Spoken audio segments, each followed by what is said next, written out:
Chapter 1. Introduction. New York as a Symbol of Modernity. New York is more than just a city. It is myth, symbol, and mirror at the same time. Hardly any other place in the world has gained such significance in such a short time and has become a symbol of modernity, diversity, and dynamism. When you hear the name New York, images immediately come to mind. The Manhattan skyline, the Statue of Liberty, Times Square, the Brooklyn Bridge, the yellow cabs, and the never-ending lights that give the impression of a city that never sleeps. But New York is much more than these iconic symbols. Her story is a story of migration, advancement, crises, and again of renewal. It is a mosaic made up of millions of individual fates that together have formed a city that stands for the idea of progress, freedom, and opportunity like no other. From the first indigenous peoples who inhabited Manhattan and the surrounding islands to the modern global city of the 21st century, New York has always been a place of encounter and confrontation. It was a haven for immigrants from all over the world who came to the New World in the hope of a better life. But it was also a city of conflicts, marked by poverty, crime, and social tensions. It is precisely these contrasts that make her story so exciting. New York shows how closely ascent and decline, splendor and misery, hope and despair can be connected. The importance of New York for the history of the United States can hardly be overestimated. This is where the American Revolution began with protests against British colonial power, where the economic power grew in the 19th century that made the country the leading industrial nation, and where the cultural influence that reached the whole world was created in the 20th century. Broadway, jazz, hip-hop, Wall Street, the Statue of Liberty, these are all symbols that have long since extended beyond the city's borders. New York has always been a laboratory of modernity, a place where new social, economic, and cultural developments first became visible before spreading across the rest of the United States and often the world. The fact that New York became this symbol is not least due to its geographical location. The natural harbor, created by the Hudson River and the offshore bay, was one of the best harbors in the world.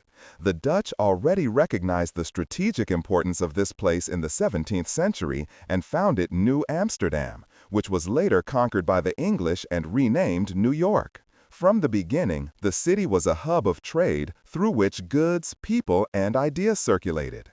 The port made New York the hub of transatlantic traffic and laid the foundation for its economic rise. But New York is not only an economic and commercial city, but above all a city of people. No other metropolis embodies the idea of immigration so much. Millions of Europeans entered the New World via Ellis Island, and the first thing they saw was the Statue of Liberty, which became a symbol of their hope. Irish, Italians, Germans, Poles, Jews from Eastern Europe, later Asians, Latin Americans, and Africans, they all found their way to New York and shaped the city with their cultures, languages, and traditions. This resulted in a diversity that still makes up the face of New York today. Every street, every neighborhood tells of this migration story, of the opportunities, but also of the struggles for survival in an often harsh and unjust world. The city has also always been a center of political and social movements. Whether in the struggle against British colonial rule, in the trade union struggles of the 19th century, in the civil rights movement of the 20th century, or in the debates about globalization and climate change, New York has always played a decisive role. This is where protests formed, where communities were organized, where debates took place that had an impact far beyond the city. An essential aspect of New York's history is constant renewal. The city is characterized by change, rise, and fall. Entire districts have been destroyed and rebuilt several times in history, be it through fires, economic decay, or social conflicts. Time and again, however, New York has shown the ability to reinvent itself. Run-down neighborhoods became trendy districts, abandoned industrial halls became art centers, trouble spots became symbols of new beginnings. This principle of permanent new construction makes New York a city that never stands still and is always in search of the future. New York's symbolic power has been shaped by tragic events as well as triumphs. September 11, 2001 is still a deep scar in the history of the city, but at the same time a moment in which it showed the world its resilience. The attack on the Twin Towers was an attack on a symbol of Western modernity, but the city responded with solidarity, strength, and the will to rebuild. Today, the new One World Trade Center stands as a sign that New York can survive even the heaviest blows. If you look at the history of New York, it becomes clear that it is always the history of America. It tells of the dream of freedom, of the opportunities of capitalism, of migration and diversity, but also of inequality, racism, and violence. In New York, these topics are intensifying because the city has always been a microcosm of major developments. It is America's laboratory, America's stage, and America's mirror. The introduction to this story can therefore only make one thing clear. New York is not a city like any other. It is a world in itself, a place where history becomes visible in a condensed form. Telling their story means taking a journey through the development of America and the world, from indigenous beginnings through colonization, revolution, industrialization, and modernity to the present. It is a story of hope and tragedy, of wealth and misery, of diversity and conflict. And it's a story that is far from over, because New York reinvents itself every day. Chapter 2: The Origins, Manhattan and the Indigenous Peoples. Before the first European ships appeared on the shores of what is now New York City, this land had been inhabited for centuries, even millennia. Long before the arrival of the Dutch or English, indigenous communities lived here, using and shaping the land, rivers, and coasts. In particular, the Lenape, a people of the Algonquin language family, had settled in the area that would later become known as Manhattan, Brooklyn, Staten Island, Queens, and Bronx. For them, this place was not the starting point of a modern metropolis, but part of a living, spiritually charged natural environment that offered food, protection, and community. The Lenape did not organize themselves as a centralized nation, but into loosely connected communities bound by language, culture, and mutual agreements. Their way of life was adapted to the seasons. In spring and summer, they farmed, growing corn, beans, and pumpkins, the so-called Three Sisters that formed the basic framework of their diet. In autumn, they collected nuts and fruits. In winter, they went hunting. The rivers and bays offered abundant fish, shellfish, and shellfish. The mouth of the Hudson River in particular was rich in resources, and for the Lenape, it was not only a place of survival, but also a center of cultural and spiritual significance. Manhattan, which would later become the heart of the modern metropolis, had a special position in the world of the Lenape. The name itself is probably derived from a word that means island of many hills. Before it was cut down and built on by European settlers, the island was densely forested, crisscrossed with small hills, rivers, and streams. For the Lenape, it was a home full of myths and stories, a place where spirits and ancestors lived. They understood the landscape not as a mere space that could be used, but as part of a cosmic balance in which humans, animals, and natural beings were connected. Lenape society was organized into clans named after animals, such as wolves, tortoises, and turkeys. These clans regulated marriage, education, and social obligations. Decisions were made collectively, often by consensus in assemblies. Spirituality played a central role in this. Rituals, dances, and stories held the knowledge and identity of the community together. The close bond with nature was a defining element of this culture, which stood in sharp contrast to the utilitarian view that the European settlers later brought with them. The Lenape were not isolated, but were part of an extensive trade network that stretched across the entire region. With other peoples, they exchanged furs, shells, tools, and food. Particularly important was the trade in wampum, chains made of mussel shells, which served not only as jewelry, but also as a means of payment and symbol of social ties. Rivers and trails connected the area that would later become New York to the rest of North America. When the first Europeans came to this region in the early 16th century, the world of the Lenape was still intact. In 1524, the Italian Giovanni da Verrazzano reached the Bay of New York on behalf of the French crown. He was probably the first European to see the port and the islands. But he only stayed for a short time, sailed on, and left hardly any traces. For the Lenape, he was just one of many foreign visitors whose significance they could not yet give. It wasn't until 100 years later that the real change began, when the Dutch came to the region to trade and eventually found a colony. The encounter with the Europeans fundamentally and irreversibly changed the world of the Lenape. At first, the new visitors mainly brought goods, metal tools, fabrics, glass beads, and firearms. These things were fascinating and opened up new possibilities, but they also brought dependencies.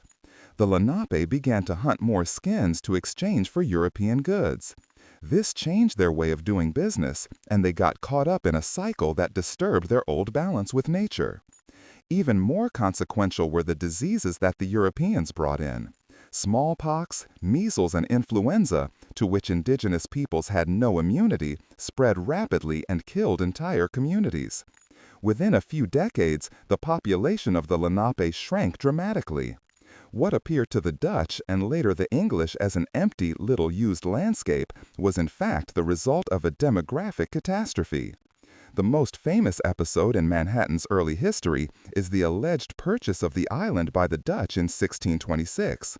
Legend has it that Peter Meanwort bought Manhattan from the Lenape for goods worth 60 guilders, often translated as $24. To this day, this story is a symbol of the misunderstandings and imbalances between cultures. For the Lenape, land was not a possession in the European sense. They probably understood the agreement more as a kind of right of use or as an alliance, not as a final handover. The Dutch, however, interpreted it according to their legal system. Manhattan now belonged to them. This misunderstanding laid the foundation for centuries of conflict and expropriation. The Lenape were pushed further and further back in the following decades. Wars, diseases, and the pressure of European settlers meant that they had to leave their ancestral land. Many moved west, others joined neighboring peoples. Today, the Lenape descendants live in scattered communities in Oklahoma, Canada, and other parts of North America, far from their original center in New York.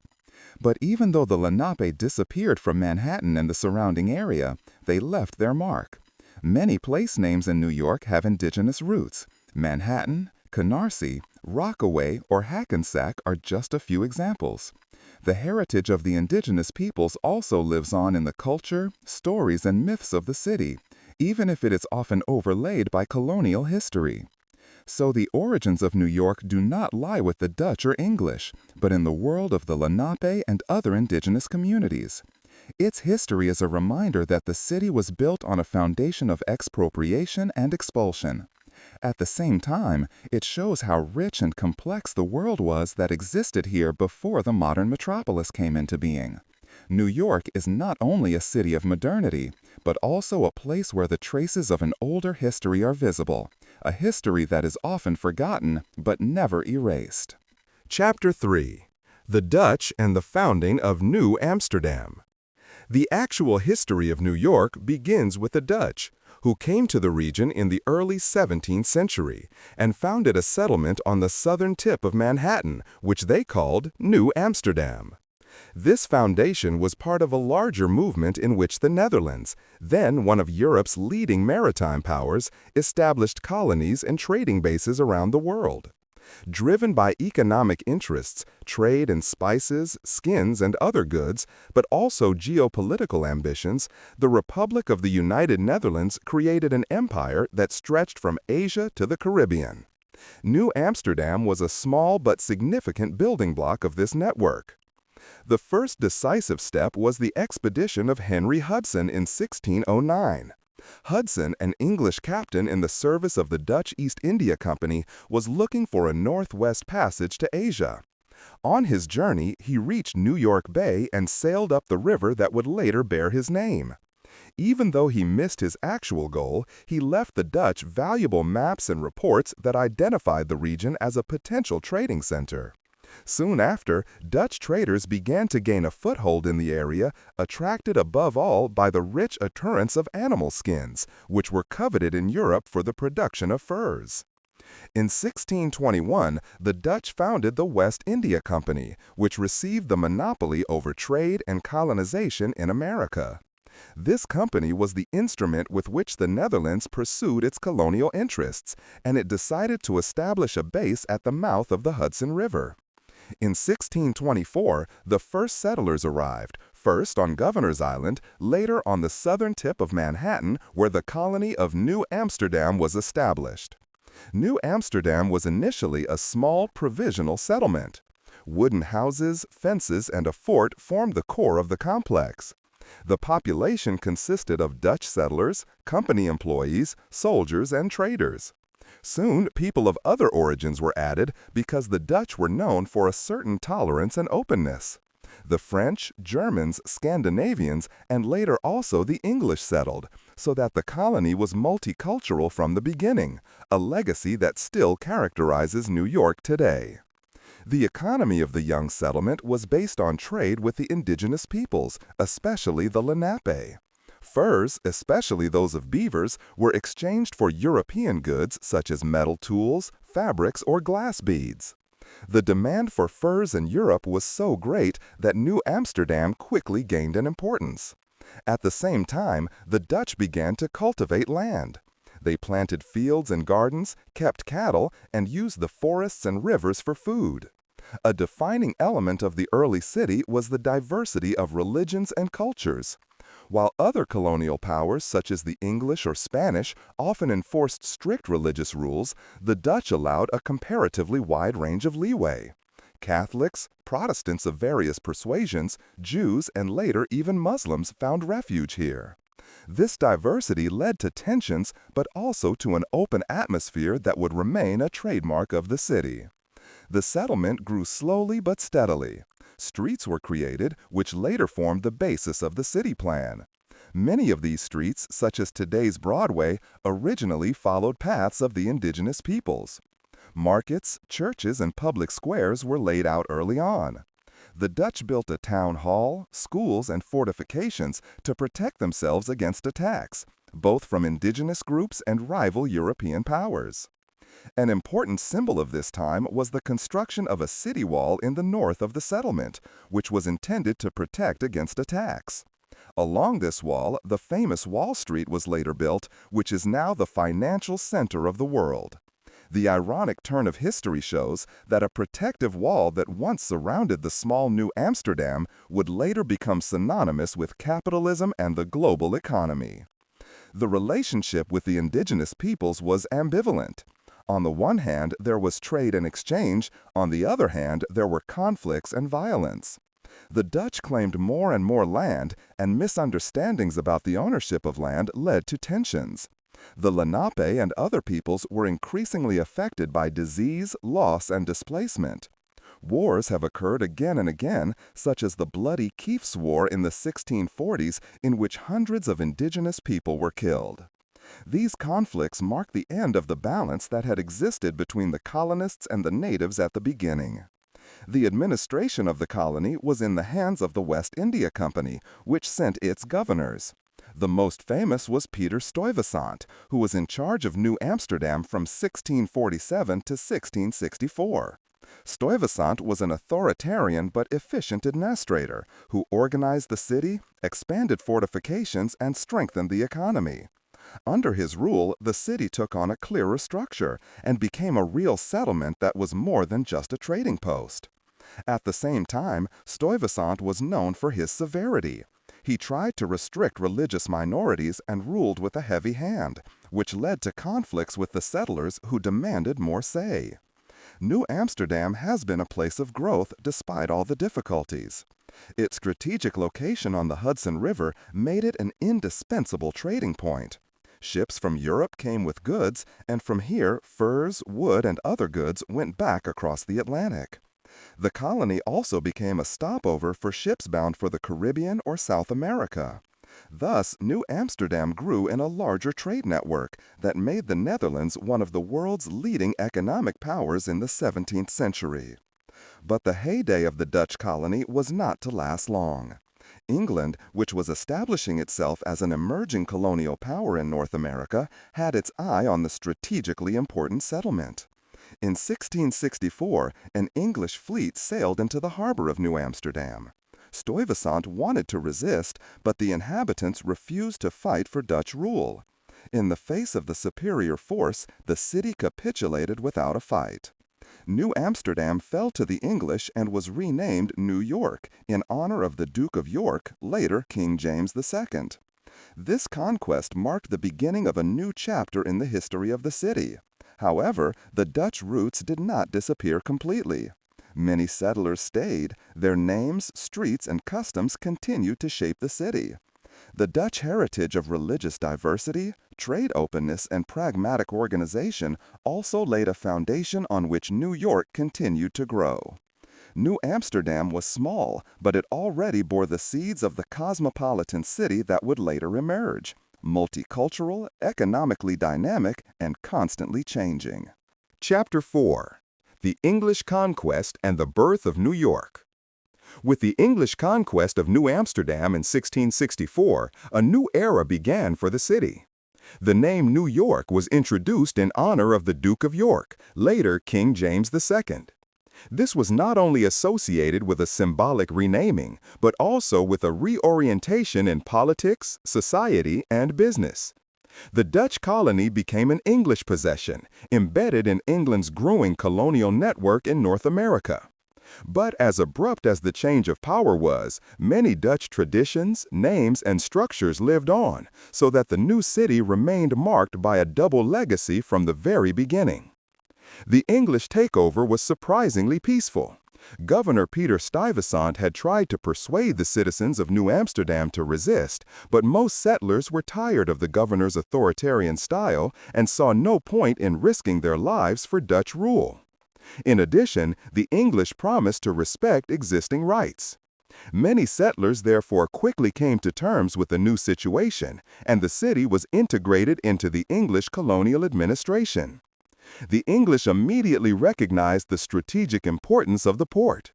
New York was ideally located between New England in the north and the southern colonies such as Virginia and Maryland. The harbor was one of the best on the entire Atlantic coast, deep enough for large ships and protected by the offshore islands. From here, goods from Europe could be received and distributed to the colonies. But colonial products such as tobacco, grain, or wood could also be exported to Europe. New York quickly became an important trading center within the British Empire. Despite the English dominance, the population remained diverse.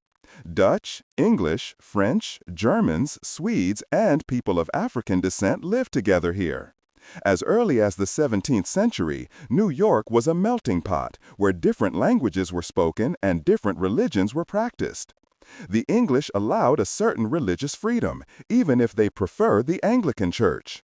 This diversity was an enduring feature of the city, making it different from many other colonial settlements that were more strongly influenced by a single cultural tradition. A dark chapter began with the increasing importance of slavery. The Dutch had already brought enslaved people from Africa to New Amsterdam, but under English rule their number grew considerably.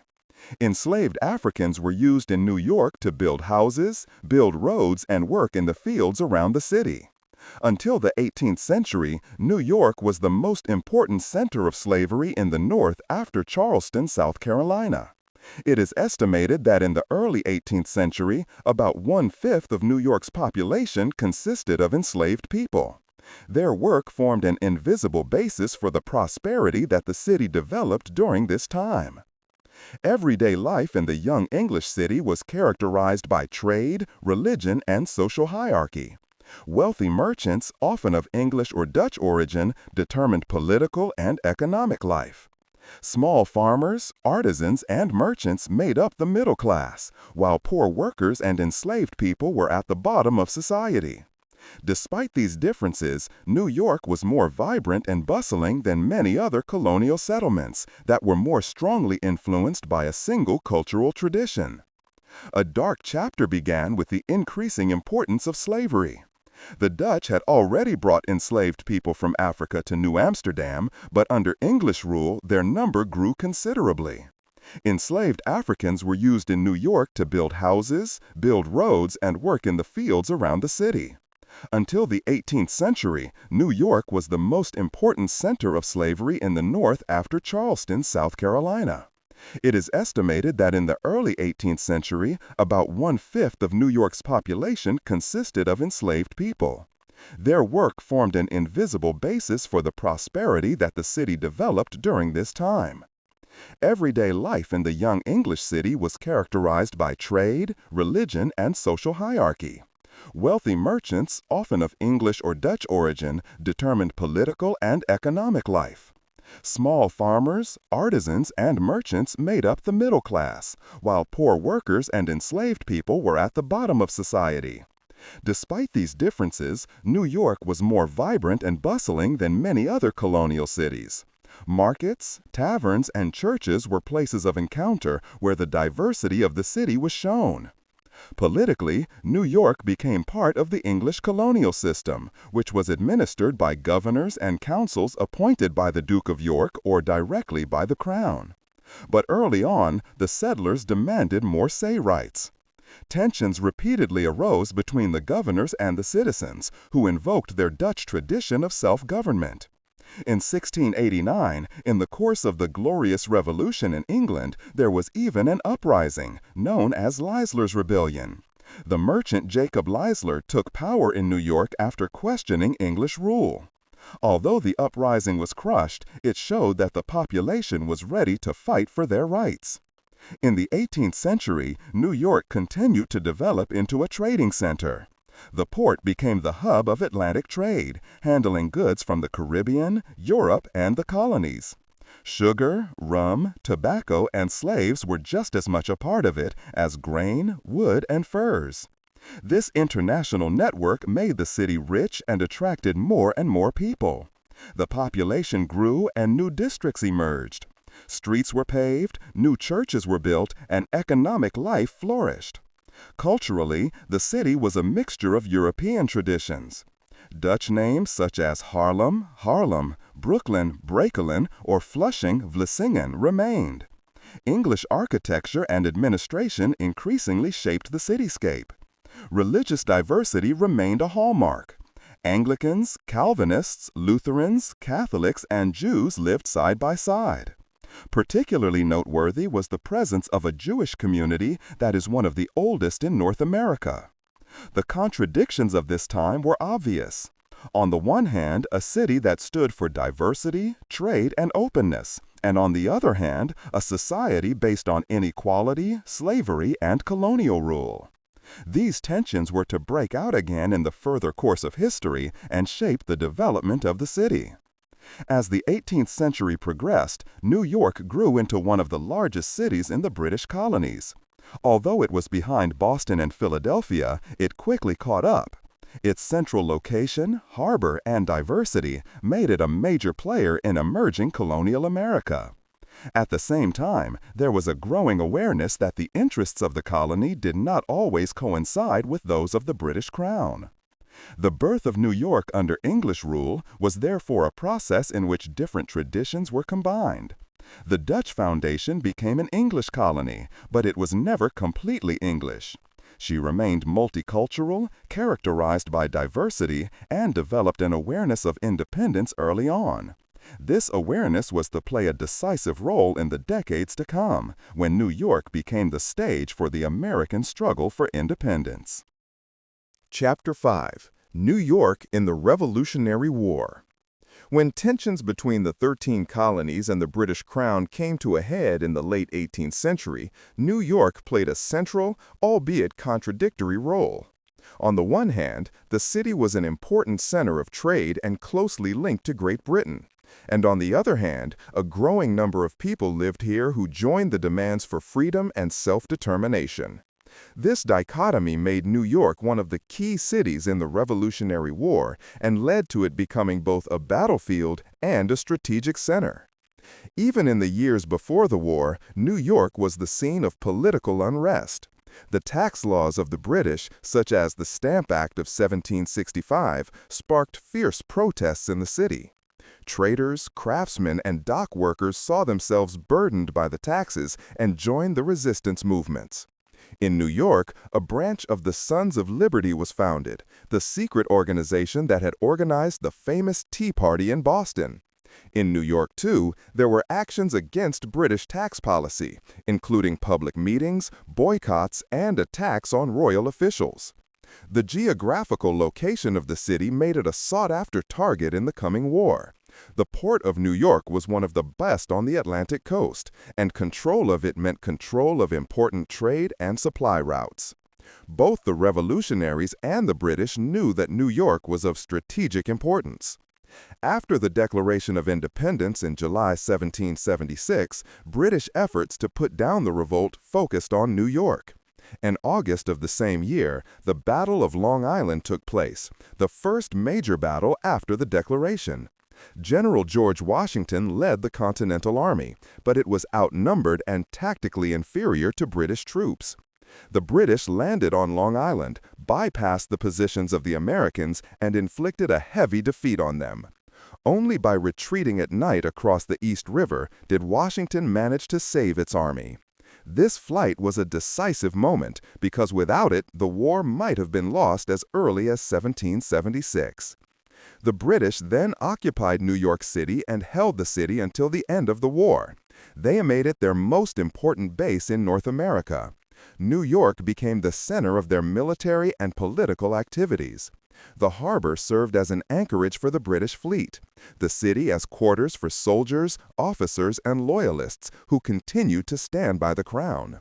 For the revolutionaries, New York was practically lost during these years. The occupation period was marked by hardship for the population. Many residents suffered from the confiscation and quartering by the British Army. At the same time, thousands of loyalists flocked to New York because they sought protection from the revolutionaries here. The city became a rallying point for those who clung to Britain, including traders, civil servants, and refugees from other colonies. These loyalists gave New York a special character that distinguished it from other cities where the revolutionary spirit was more dominant. A particular tragedy occurred in 1776 when a devastating fire destroyed large parts of the city shortly after the British occupation. About a third of New York fell victim to the flames. To this day, it is unclear whether the fire was caused by an accident or whether revolutionaries had tried to set fire to the city in order to deprive the British of their base. The destruction exacerbated the suffering of the population, which was already suffering from war and occupation. During British rule, New York also became a center of espionage. Both the Americans and the British maintained networks that collected and passed on information. The so-called Culper Ring spy network, which operated on behalf of George Washington in New York, became particularly well known. Through encrypted messages, secret meetings, and risky ventures, these spies made a decisive contribution to providing the Continental Army with information. New York thus became the scene of a covert war that was at least as important in secret as the open battles.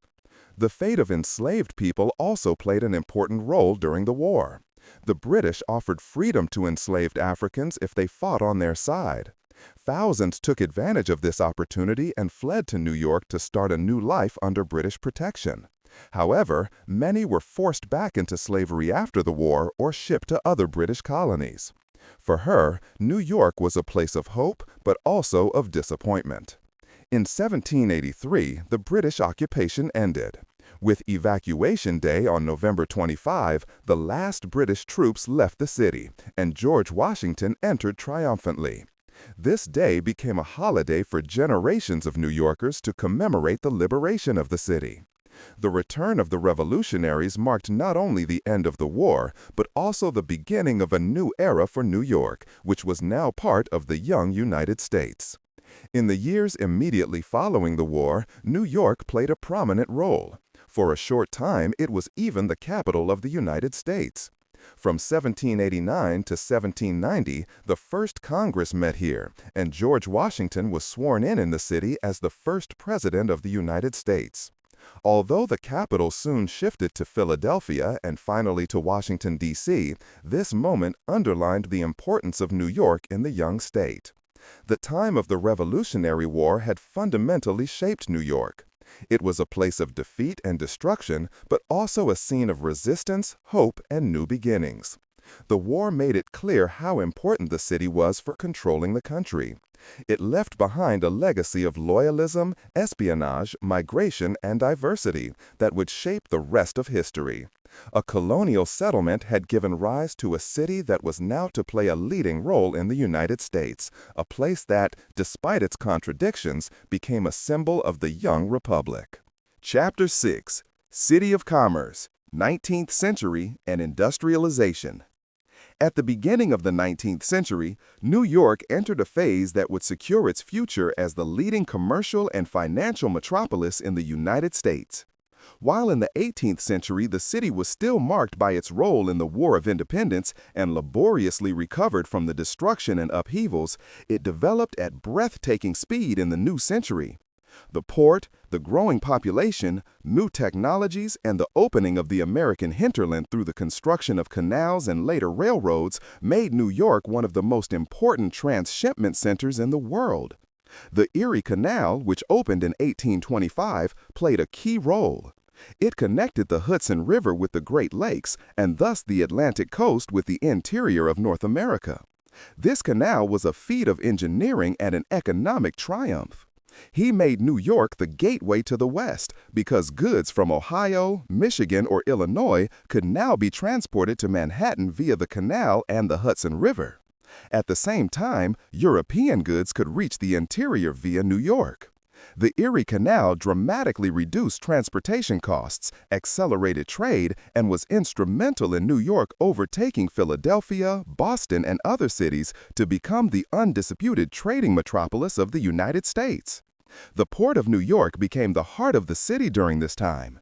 Thousands of ships docked here, loaded with cotton from the South, grain from the West, or imported goods from Europe, Asia, and the Caribbean. The docks along the East River and later in Brooklyn became vibrant centers of commerce. Workers unloaded freight, traders haggled, and entire districts lived off the dynamism of the port. The importance of maritime trade also led to the emergence of banks, insurance companies, and trading companies that settled near Wall Street and laid the foundations for what would later become a financial center. The growing trade was accompanied by a rapid increase in the population. At the beginning of the 19th century, New York had around 60,000 inhabitants, but by the middle of the century, the city had already exceeded the million mark. This increase was mainly due to immigration. People from Ireland, Germany, later Italy, and Eastern Europe flocked to New York. Many came in the hope of work and a better life, others fled hunger, poverty, or political persecution. For all of them, New York was the gateway to the New World. The immigrants shaped the face of the city. They settled in ethnic neighborhoods where they preserved their language, customs, and religions.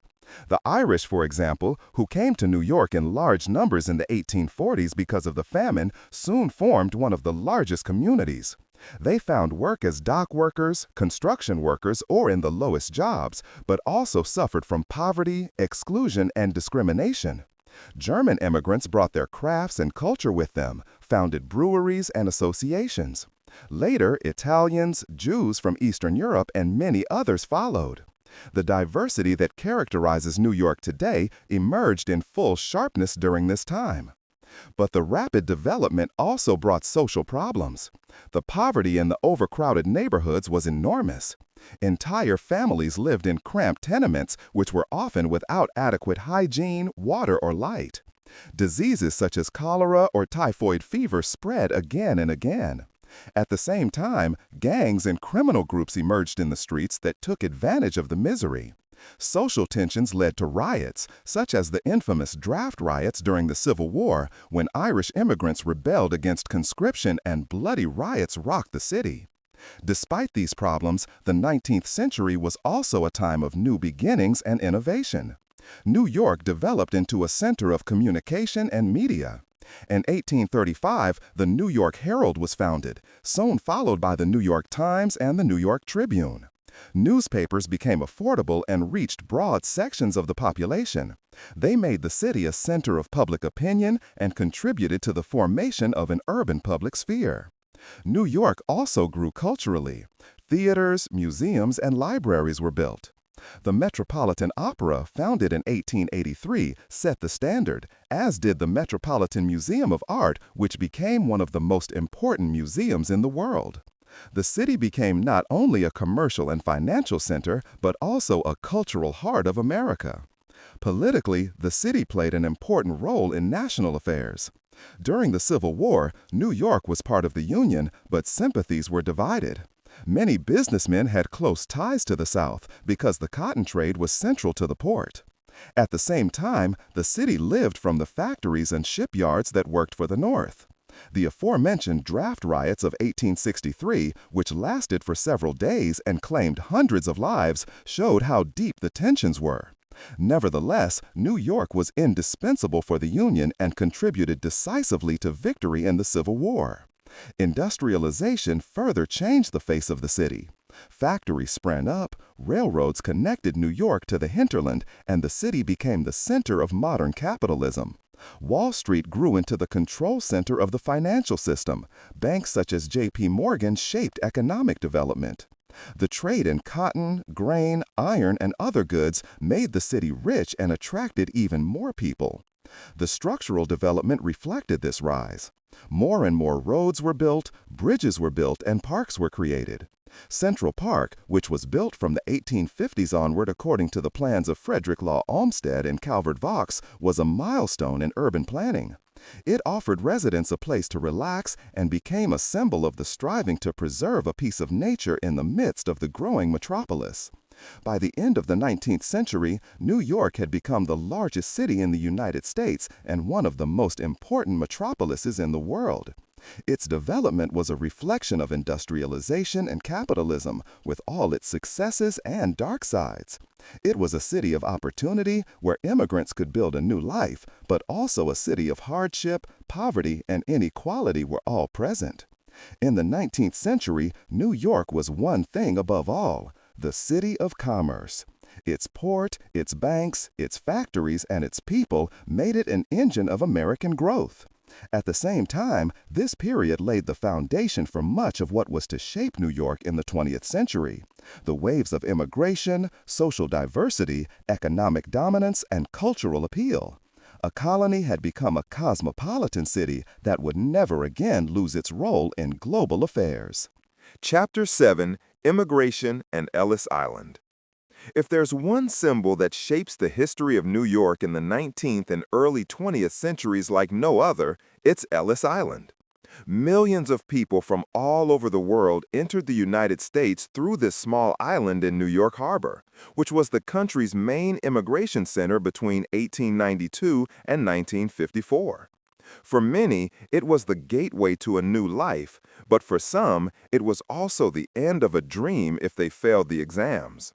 The story of Ellis Island is at the same time the story of hope and fear, of integration and exclusion, of a city that developed through migration into what it is today. Long before Ellis Island opened, New York was a magnet for immigrants. In the early 19th century, Irish and Germans first flocked to the city. The famine in Ireland in the 1840s caused hundreds of thousands to flee to America. Many of them came to New York and settled there. The Irish soon formed one of the largest and most influential communities in the city. They worked as dock workers, construction workers, maids, or policemen. Despite discrimination and poverty, they managed to assert themselves and eventually become an integral part of urban society. Germans also came in large numbers, often for political reasons after the failed revolutions of 1848, but also for economic motives. They brought their language, their culture, and their traditions with them. Breweries, gymnastics clubs, and choral societies were expressions of the German presence in New York. These two groups, Irish and German, laid the foundation for ethnic diversity, which was soon supplemented by many more nationalities. With industrialization and the growing demand for workers, immigration continued to increase. Italians, Eastern Europeans, Jews, Poles, Russians, Greeks, and many others came to America, lured by the prospect of work, freedom, and a better life. New York was the first destination they reached when they saw the harbor after a long and arduous crossing. And even before they reached Ellis Island, they saw another symbol, the Statue of Liberty, which stood in the harbor from 1886. For millions of migrants, this image was the promise of freedom and opportunity, even if the reality was often different. Ellis Island opened in 1892 as an official immigration center. Previously, Castle Garden at the southern end of Manhattan had been the place where immigrants were registered. But the growing numbers made a larger facility necessary. Ellis Island soon became a place of gigantic proportions. At peak times, up to 12,000 people were processed here in a single day. In total, around 12 million immigrants passed through the island in more than 60 years. The process was strictly organized. After arrival, the migrants were led into the large main building where they had to undergo medical examinations and interrogations. Doctors checked whether they suffered from illnesses or had physical limitations that could make them unable to work. Anyone suspected of tuberculosis, eye diseases, or other infections was examined more closely and sometimes sent back. Psychological abnormalities, or simply the inability to answer the officer's questions, could also mean the end. For many, this moment was crucial. Either they were allowed to enter the United States or they had to return to Europe, often after years of preparation and the loss of all their savings. About 2% of the arrivals were actually turned away, a small number at first glance, but for those affected, it was a catastrophe. However, the vast majority were allowed to stay. They received their papers and made their way to the city, where they either met relatives or tried to find work and accommodation themselves. For many, this was the beginning of a hard but also hopeful path. Ellis Island was a place full of emotions. Joy, fear, relief, and despair were close together here. Families were separated when a member was sent back. Some waited days for a decision. At the same time, for many, the island was also the place where the dream of a better life began to come true. The immigrants brought their languages, religions, and cultures with them, and New York became the largest multicultural metropolis in the world. The city reacted to this diversity with a mixture of openness and rejection. Close-knit communities formed in the ethnic neighborhoods. Little Italy, Chinatown, the Jewish quarters on the Lower East Side, they were all expressions of cultural diversity. Here, people often lived in great poverty, densely packed in tenements, but they retained their identity and supported each other. Churches, synagogues, associations, and schools helped to preserve the culture and at the same time facilitate the transition into American society. At the same time, however, there were also strong prejudices and discrimination. Many immigrants were seen as a threat because they were cheaper labor, spoke other languages, and seemed foreign. Newspapers and politicians stirred up resentment, protests and violence broke out. Catholics, Jews, and Asians in particular were targets of hostilities. Nevertheless, most groups managed to integrate into society across the generations, even if the path to it was accompanied by hardships. Ellis Island itself was more than just a place of immigration. It was a symbol that went deep into the American self-image. It was here that the idea that the United States was a land of opportunity, open to people from all over the world, manifested itself. At the same time, the ambivalence of this idea was also revealed. While millions were welcomed, others experienced rejection and exclusion. This tension is still part of the history of American immigration today. After the First World War, immigration legislation began to change. Quota regulations restrict the immigration of certain nationalities, especially from Southern and Eastern Europe. From the 1920s onwards, the number of arrivals declined sharply. Ellis Island gradually lost its importance and was finally closed in 1954. Today, it is a museum that commemorates the history of immigration and is visited by millions of visitors every year. The importance of Ellis Island and immigration to New York can hardly be overestimated. Without the millions of migrants who arrived here, the city would never have become what it is today. Their diversity, their energy, their cultural appeal. All of this can be traced back to the waves of immigrants who came through Ellis Island and other routes. They made New York a mosaic of cultures, languages, and traditions, a place where the world became visible in concentrated form. New York was the gateway to the New World, and Ellis Island was the threshold that millions had to cross.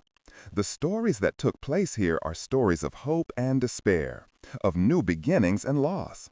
At the same time, they are part of the identity of the city and the entire country. If you walk through New York today, through Chinatown, Harlem, Little Italy, or Brooklyn, you can still feel the aftermath of these waves of immigration. Ellis Island may have lost its function, but its legacy still shapes the city today. Chapter 8. Ethnic Neighborhoods and Cultural Diversity. If you want to understand the history of New York, you have to look at its neighborhoods. The city is not only a metropolis of skyscrapers, harbors, and bridges, but also a mosaic of neighborhoods, each shaped by specific cultures, religions, or languages. This network of ethnic quarters is the result of the massive immigration that has shaped the city since the 19th century. Each wave of migrants brought with them their customs, their cuisine, their festivals, and their social networks, which were reflected in certain streets and turned entire districts into small mirrors of the countries of origin. In this way, New York became the embodiment of the melting pot, a melting pot in which cultures met, mixed with each other, but also coexisted.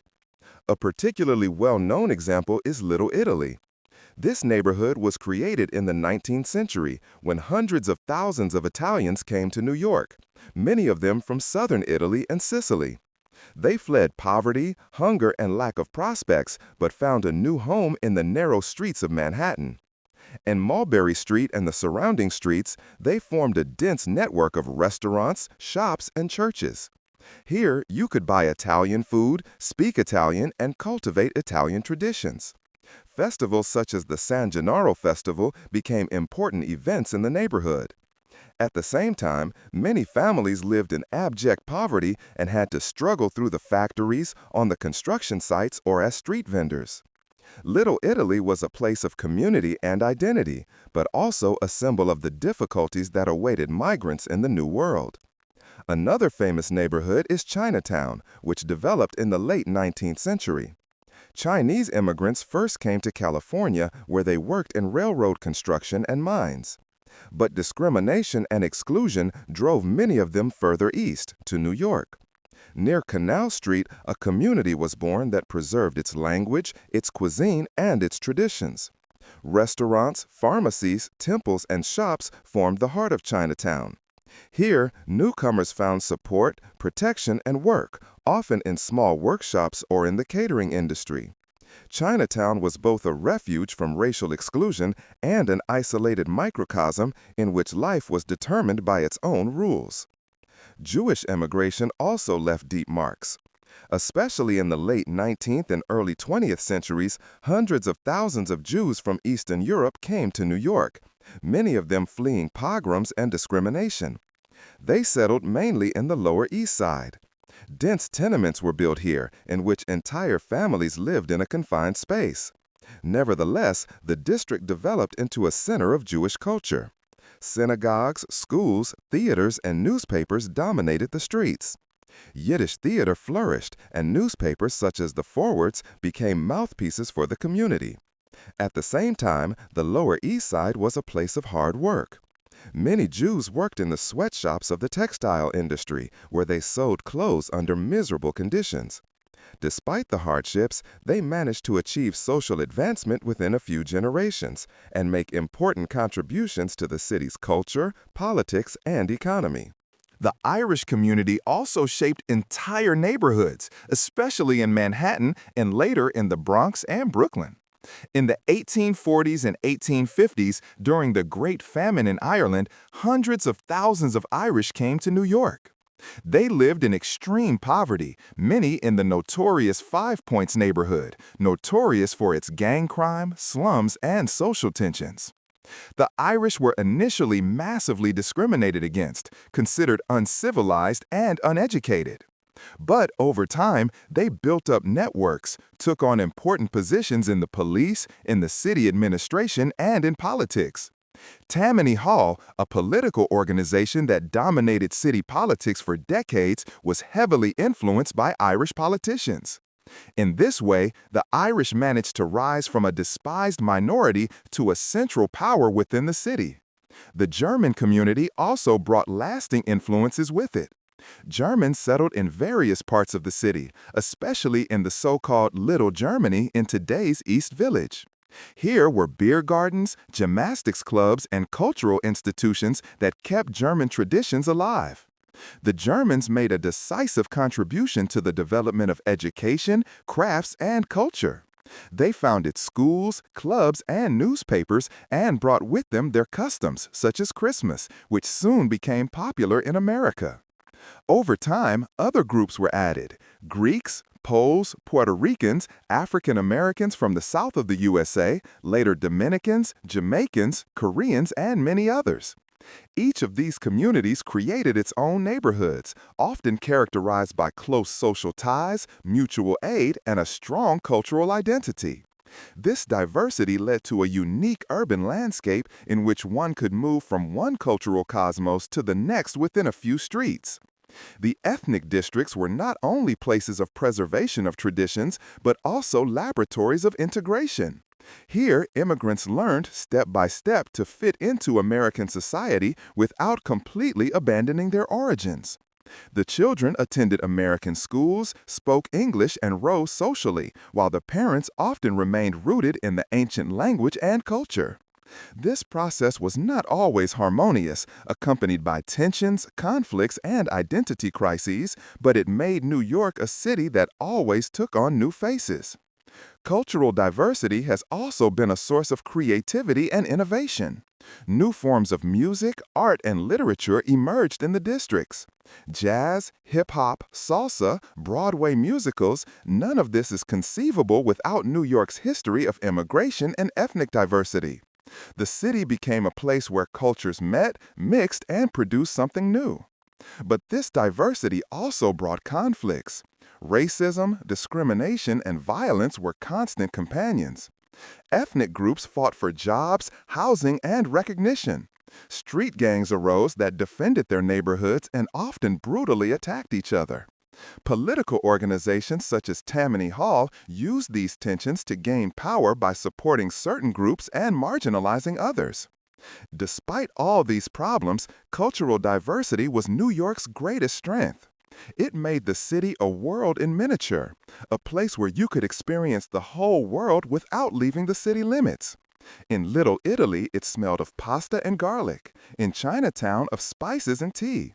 In the Lower East Side, you could hear Yiddish, and in Harlem, an African-American culture developed that gained worldwide appeal. In retrospect, it becomes clear that the ethnic districts were more than just settlements of immigrants. They were the foundation on which the city's identity was built. Without the diversity of communities, New York would never have become the metropolis that is a symbol of freedom, opportunity, and cultural energy for the whole world. They are an expression of the contradictions that characterize New York: poverty and wealth, exclusion and integration, tradition and innovation. Chapter 9: Rise to a Metropolis, Infrastructure and Growth. In the late 19th and early 20th centuries, New York began to change at a speed that was hardly comparable to other cities. The city of commerce and immigration, characterized by the port and ethnic districts, developed into a modern metropolis whose dynamism was driven by huge construction projects, technical innovation, and unstoppable growth. The city, which was officially united in its present form in 1898 with the 5 boroughs, Manhattan, Brooklyn, Queens, the Bronx, and Staten Island, was now the largest city in the United States and one of the most important in the world. A decisive factor for this rise was the infrastructure. As early as the 19th century, the Erie Canal had made New York the gateway to the West. But with the progress of industrialization and urbanization, new transport and supply networks became necessary. Bridges, tunnels, roads, ports, and later subways transformed the city into a pulsating machine that could accommodate more and more people and goods. The Brooklyn Bridge, which opened in 1883, was a milestone. For the first time, it connected Manhattan with Brooklyn, which was still an independent city at the time. With its elegant construction of steel cables and towers made of granite, it became a symbol of technical progress and the innovative power of the city. It showed that New York not only kept up with the pace of time, but set the pace. The bridge was more than just a structure. It was an expression of the self-confidence of a city that was preparing to become the largest metropolis of modernity. At the same time, the port system continued to develop. The docks were expanded, cranes and warehouses were modernized, and shipping took on dimensions that made the Port of New York the largest in the world. Immigrants, goods, and ideas poured in here, and from here goods were distributed to all parts of the United States. Another step was the construction of the subway, which was opened in 1904. This project tackled the problem of crowded streets and laid the foundation for modern New York. The subway first connected Manhattan with the Bronx, and later also with Brooklyn and Queens. It made it possible for people to no longer have to live close to their workplaces, but to overcome greater distances. This marked the beginning of the expansion of the city in breadth, which still shapes its structure today. The Skyline also began to change during this time. With the introduction of steel frame structures and elevators, skyscrapers became possible.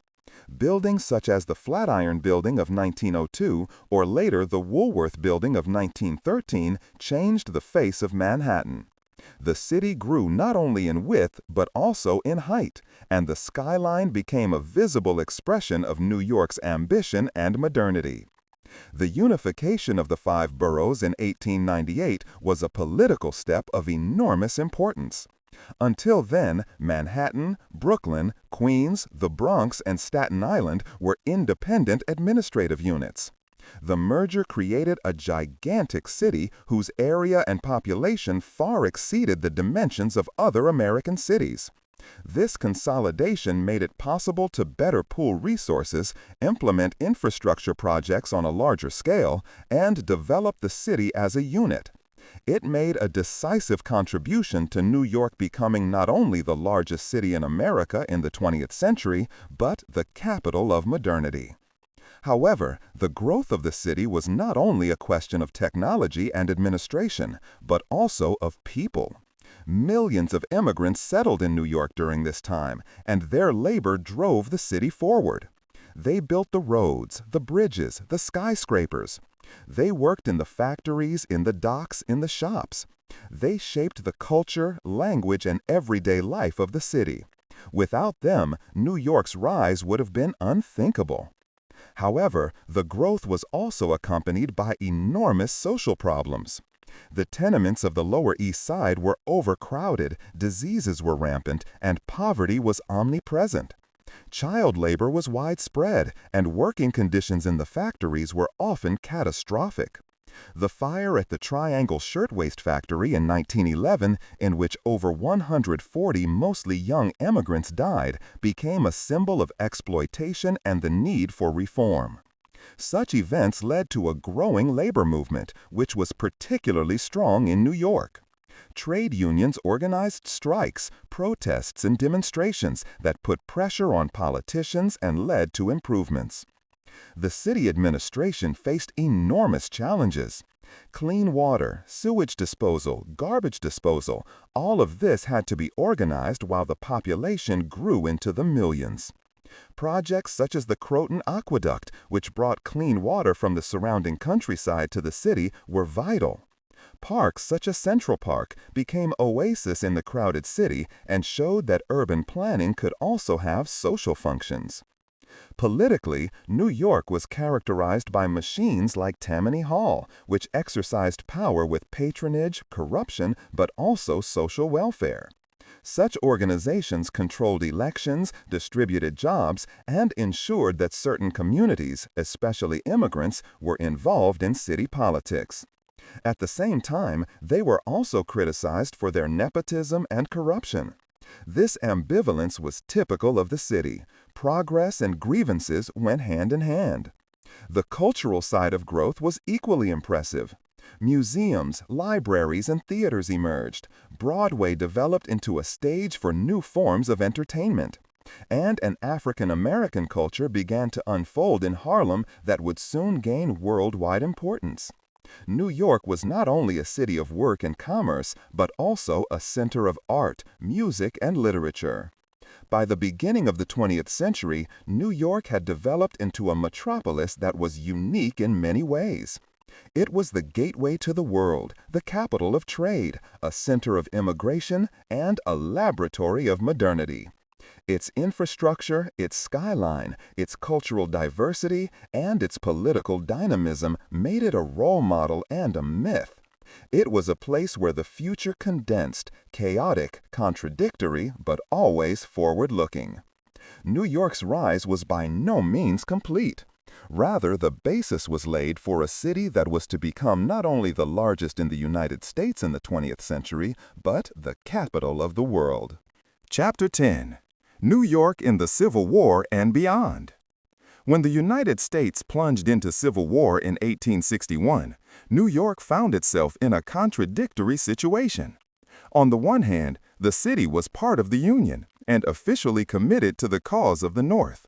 But on the other hand, many of its economic interests were closely linked to the South, especially the cotton trade, which was vital for the textile industry and the port, connected New York with the plantation states. Traders, bankers, and ship owners had maintained close relations with Southern governors for decades. And so the sympathy of many businessmen with the Confederacy was greater than the Union's official stance allowed. At the same time, there were numerous workers and immigrants living in New York who had little understanding for a war that imposed conscription on them and yet apparently protected the interests of the rich. In the first years of the war, however, the city was an indispensable center of the Union. The shipyards on the East River built ships needed for the blockade of the southern states. Factories produced uniforms, weapons, and equipment. Banks on Wall Street financed the war by subscribing to bonds and granting loans. New York was the economic heart of the Union, without whose resources the war could hardly be waged. At the same time, the port was the most important transshipment point for goods delivered to the army. But the tensions within the city became more and more apparent. Many workers, especially Irish immigrants, felt disadvantaged by the war. They had to be drafted into the army, while wealthier citizens could buy their way out of conscription by paying $300. This imbalance led to a growing anger, which erupted in the infamous draft riots in 1863. The draft riots began as a protest against conscription, but quickly turned into an uprising that lasted several days and became one of the bloodiest inner-city conflicts in American history. Irish workers in particular took to the streets, stormed public buildings, attacked rich citizens, and attacked with particular cruelty African-American residents whom they saw as competition in the labor market. Black homes were burned down, people were lynched, and even an orphanage for African-American children was set on fire. Only with the deployment of troops recalled from the battles of the Civil War could the uprising be put down. More than 100 people were killed, thousands were injured, and the shock of this violence left deep scars on urban society. Despite this unrest, New York remained an indispensable center for the Union as the war progressed. In fact, the city's prosperity grew as demand for goods, ships, and financial services increased. At the same time, however, the Civil War showed how deep the social differences were within New York. While the rich profited from the deals, the poor fought and died on the battlefields. While some advocated the abolition of slavery, others defended their racial prejudices and feared competition from free blacks. Black homes were burned down, people were lynched, and even an orphanage for African American children was set on fire. Only with the deployment of troops recalled from the battles of the Civil War could the uprising be put down. More than 100 people were killed, thousands were injured, and the shock of this violence left deep scars on urban society. Despite this unrest, New York remained an indispensable center for the Union as the war progressed. In fact, the city's prosperity grew as demand for goods, ships, and financial services increased. At the same time, however, the Civil War showed how deep the social differences were within New York. While the rich profited from the deals, the poor fought and died on the battlefields. While some advocated the abolition of slavery, others defended their racial prejudices and feared competition from free blacks. Black homes were burned down, people were lynched, and even an orphanage for African American children was set on fire. Only with the deployment of troops recalled from the battles of the Civil War could the uprising be put down.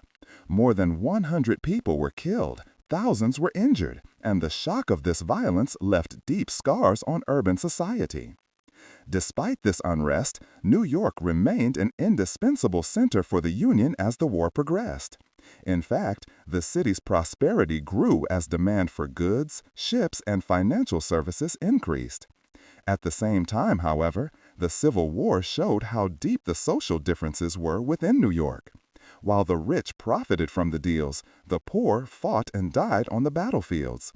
While some advocated the abolition of slavery, others defended their racial prejudices and feared competition from free blacks. After the end of the Civil War in 1865, New York entered a phase of transformation. The city benefited enormously from the reconstruction of the country and the economic boom that began in the following decades. Trade flourished, Wall Street became the national financial center, and the population continued to grow through immigration. But the war had also brought lasting changes. New York's African American population, which had suffered particularly during the draft riots, began to become more organized. Neighborhoods like Seneca Village, which existed before the war, gave way to new settlements, and many African Americans moved to neighborhoods like Harlem, where a unique culture would develop later in the 20th century. Despite ongoing discrimination and poverty, the black community began to raise its voice in the city. Politically, New York was shaped after the war by machines such as Tammany Hall, which mainly offered support to immigrants, but at the same time were entangled in massive corruption. William Boss Tweed, the most famous figure of the time, used his power to build a network of patronage and bribery that dominated city politics. Public funds were embezzled on a gigantic scale, while projects such as the construction of the courthouse on Chambers Street devoured astronomical sums. Anger over this corruption eventually led to Tweed's overthrow in the 1870s, but the system of political machines persisted for a long time.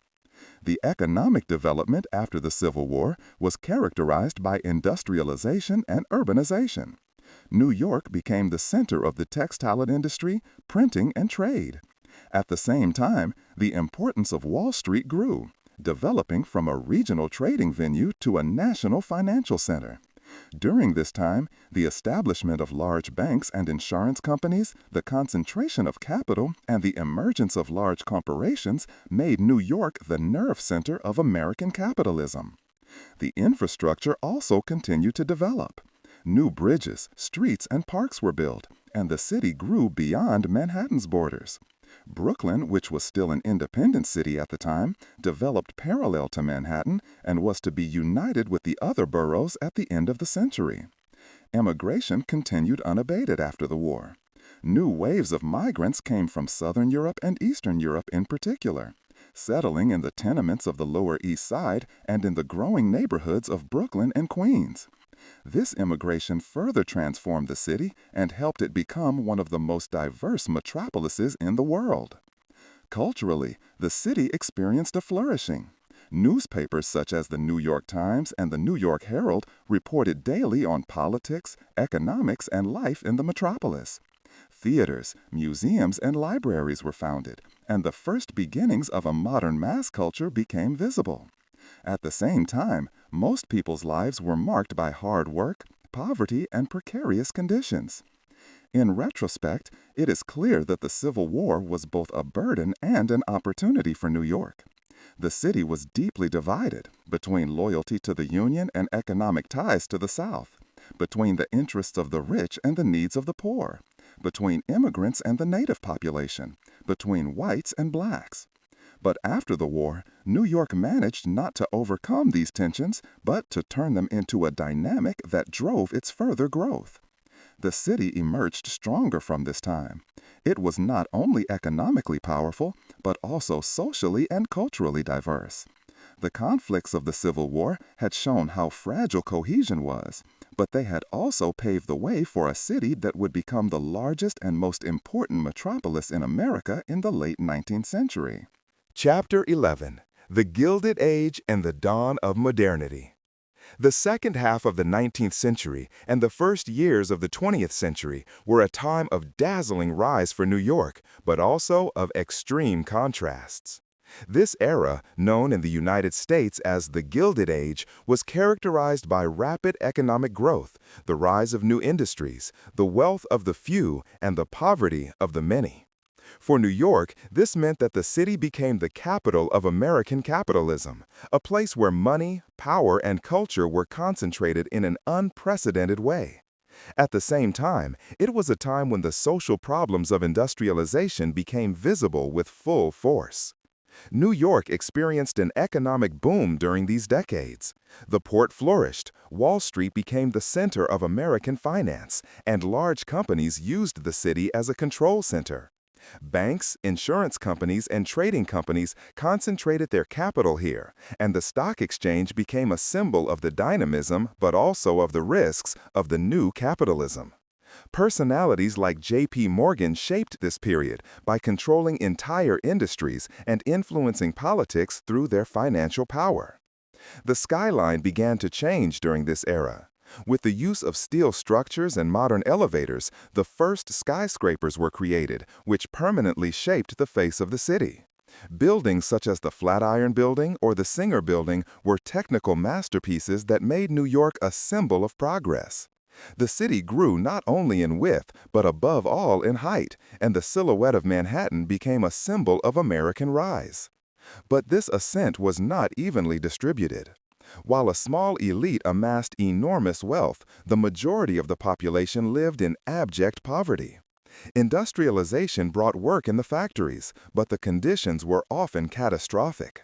In the tenements of the Lower East Side, entire families lived in tiny rooms without adequate hygiene or light. Diseases such as tuberculosis or typhoid fever were rampant. Child labor was widespread, and accidents in the factories were part of everyday life. The fire at the Triangle Shirtwaist Factory in 1911, in which over 140 mostly young women died, became a symbol of exploitation and led to demands for labor reforms. Immigration continued in ever greater waves during this time. Italians, Jews from Eastern Europe, Poles, Greeks, and many others came to the city. The population grew rapidly, and New York finally became the largest city in the United States. Ellis Island was the gateway through which millions streamed, and the city's ethnic diversity was constantly increasing. This diversity brought cultural richness, but also led to conflicts, prejudices, and competition for jobs and housing. Politically, the city continued to be dominated by Tammany Hall, the notorious political machine that provided immigrants with support, work, and protection, but demanded loyalty in elections in return. Figures such as Boss Tweed embodied this intertwining of patronage and corruption. Under her rule, a lot of money flowed into public projects, but just as much disappeared into private pockets. Nevertheless, Tammany Hall offered many immigrants their first access to political participation, even if the system was deeply undemocratic. At the same time, a lively reform movement developed in New York. Journalists and writers such as Jacob Riis documented the misery in the tenements with photographs and reports. His work, How the Other Half Lives, made the inequalities visible and led to a broader discussion about social reforms. Women also play an increasingly important role in social work. Settlement houses, in which migrants received support and education, were built in the slums. These initiatives were part of a growing progressive movement that sought to mitigate the worst excesses of capitalism. Cultural life also flourished. Broadway developed into the center of theater, and the first musicals were created. Newspapers such as those of Joseph Pulitzer and William Randolph Hearst dominated the media landscape, often with sensationalist headlines that coined the term yellow journalism. Museums, libraries, and universities have been established or expanded, including the Metropolitan Museum of Art, the New York Public Library, and Columbia University. These institutions made New York a cultural center that radiated far beyond the United States. Urban planning also received decisive impulses during this era. Central Park, designed by Frederick Law Olmsted and Calvert Vaux, became a symbol of the idea of creating spaces for recreation in the midst of the growing metropolis. At the same time, new bridges and traffic facilities were built to connect the boroughs. The Brooklyn Bridge was already a masterpiece, but other structures such as the Williamsburg Bridge or the Manhattan Bridge followed. At the end of the 19th century, the city reached a new peak. In 1898, the consolidation was completed, which united Manhattan, Brooklyn, Queens, the Bronx, and Staten Island into a single city. This step created a metropolis of unprecedented proportions, whose population grew to over 3 million. The consolidation was not without controversy. Brooklyn in particular feared being dominated by Manhattan. But in the long term, this step made it possible for New York to develop into a cosmopolitan city because it pooled resources and facilitated major projects. The contradictions of this era are crucial to understanding New York. On the one hand, the wealth of the industrialists, the magnificent mansions on Fifth Avenue, the palaces of the Vanderbilts, Carnegies, and Morgans. On the other hand, the misery of the immigrants in the tenements, the child labor, the diseases, and the despair. New York was a reflection of the Gilded Age, shiny and magnificent on the outside, but full of injustices on the inside. This period laid the foundations for modern New York. It gave rise to the institutions that shape culture and politics to this day. It created the skyline, infrastructure, and ethnic diversity that defined the city. But it also revealed the social problems that were always to accompany New York: poverty, inequality, and the constant struggle for participation. Thus, the Gilded Age was not only an era of splendor for New York, but one of hardships. It was the time when the city finally became a metropolis, modern, contradictory, full of energy and conflict, a place where the extremes of American capitalism became visible. Chapter 12. Architecture and Skyline. Bridges, Skyscrapers, Statue of Liberty. Hardly any other city in the world is defined by its architecture as much as New York. The skyline, with its skyscrapers, bridges over the East River, and the majestic Statue of Liberty in the harbor, has become a global symbol of modernity, rise, and freedom. But behind this silhouette lies a long history of technical innovation, cultural ambition, and political symbolism that made New York what it is today in the late 19th and early 20th centuries. The bridges over the East River are among the first major landmarks of this era. The Brooklyn Bridge, opened in 1883, was not only a masterpiece of engineering, but also a symbol of the belief in progress. Designed by John Roebling and completed by his son Washington Roebling after his death, it connected Manhattan with Brooklyn for the first time. Its granite towers and elegant steel cables were a technical revolution that paved the way for modern suspension bridges. The Brooklyn Bridge immediately became a landmark of the city, appearing in paintings, photographs, and literary works as an expression of strength and beauty. It embodied the pride of a city that was preparing to become the largest metropolis in the world. Other bridges followed.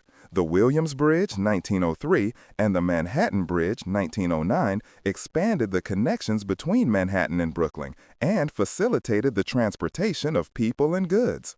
These buildings were not only functional, but also an expression of a new aesthetic that combined technology and art. They enabled the growth of the outer boroughs and made it possible for hundreds of thousands of commuters to cross the city every day. At the same time, the rise of skyscrapers began, the form of construction that is identified with New York like no other. The first high-rise buildings were built as early as the 1870s and 1880s, but with the introduction of steel frame structures and safe elevators, it became possible to drive buildings to previously unimagined heights. The Flatiron Building of 1902, with its distinctive triangular shape at the intersection of Fifth Avenue and Broadway, was one of the first spectacular examples. It showed that architecture could be not only functional, but also iconic. The Woolworth Building, opened in 1913, was long considered the tallest building in the world. With its neo-Gothic facade and its height of over 240 meters, it was a marvel of its time. Dubbed the Cathedral of Commerce, it embodied the power and ambition of the business elite. From here on, the Skyline continued to grow inexorably, and the skyscrapers became a visible expression of capitalist success. The Statue of Liberty, which was inaugurated in 1886, added a whole other dimension to the skyline, one of symbolism and ideals. France's gift to the United States was intended as a sign of friendship and a symbol of freedom and democracy. Designed by Frederick August Bartholdi and constructed with the help of Gustave Eiffel, the statue was erected in New York Harbor and welcomed millions of immigrants who came to the country via Ellis Island. For her, the Statue of Liberty was the first image of her new home, a promise of opportunity and self-determination. Its inscription, the famous words about welcoming the tired, poor, downtrodden masses, made it a moral symbol that is still associated with the United States today. The combination of bridges, skyscrapers, and the Statue of Liberty gave New York an architectural identity that was unique. While European cities were characterized by their cathedrals, palaces, and old city centers, New York was a modern city that built its monuments out of steel, glass, and concrete. She embodied the belief in technology, progress, and growth. But this architecture was not only an expression of grandeur and pride, but also a mirror of contradictions. The skyscrapers were built by the big corporations and banks that controlled the economy, while millions of people lived in cramped tenements. The Statue of Liberty promised freedom, while many immigrants experienced poverty and exploitation.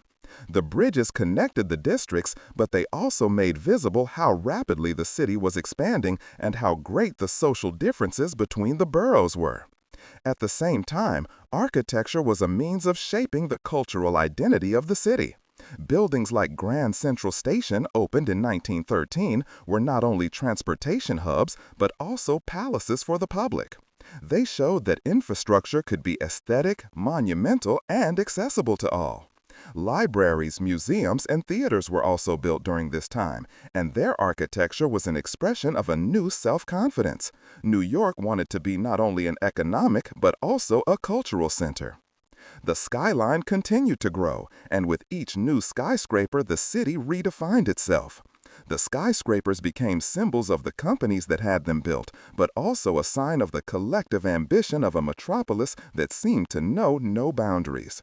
In the first half of the 20th century, this process was to increase dramatically, but by 1900, it was already clear that New York was the city of the future.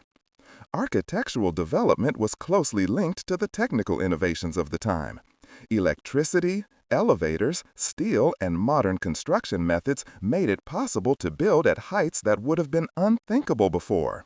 This technical revolution was reflected in the buildings, which were not only functional but also aesthetically ambitious. Architects such as Cass Gilbert and Daniel Burnham created works that still shape the cityscape today. In retrospect, this phase of architectural history is not only a chapter about buildings, but about the identity of the city. The Statue of Liberty embodied the values to which the United States professed, even if the reality was often contradictory. The bridges symbolized the connection between technology and community, while the skyscrapers embodied capitalist ambition and modern aesthetics. Together, they made New York an icon that was present in the imagination of millions of people around the world long before they could enter the city itself.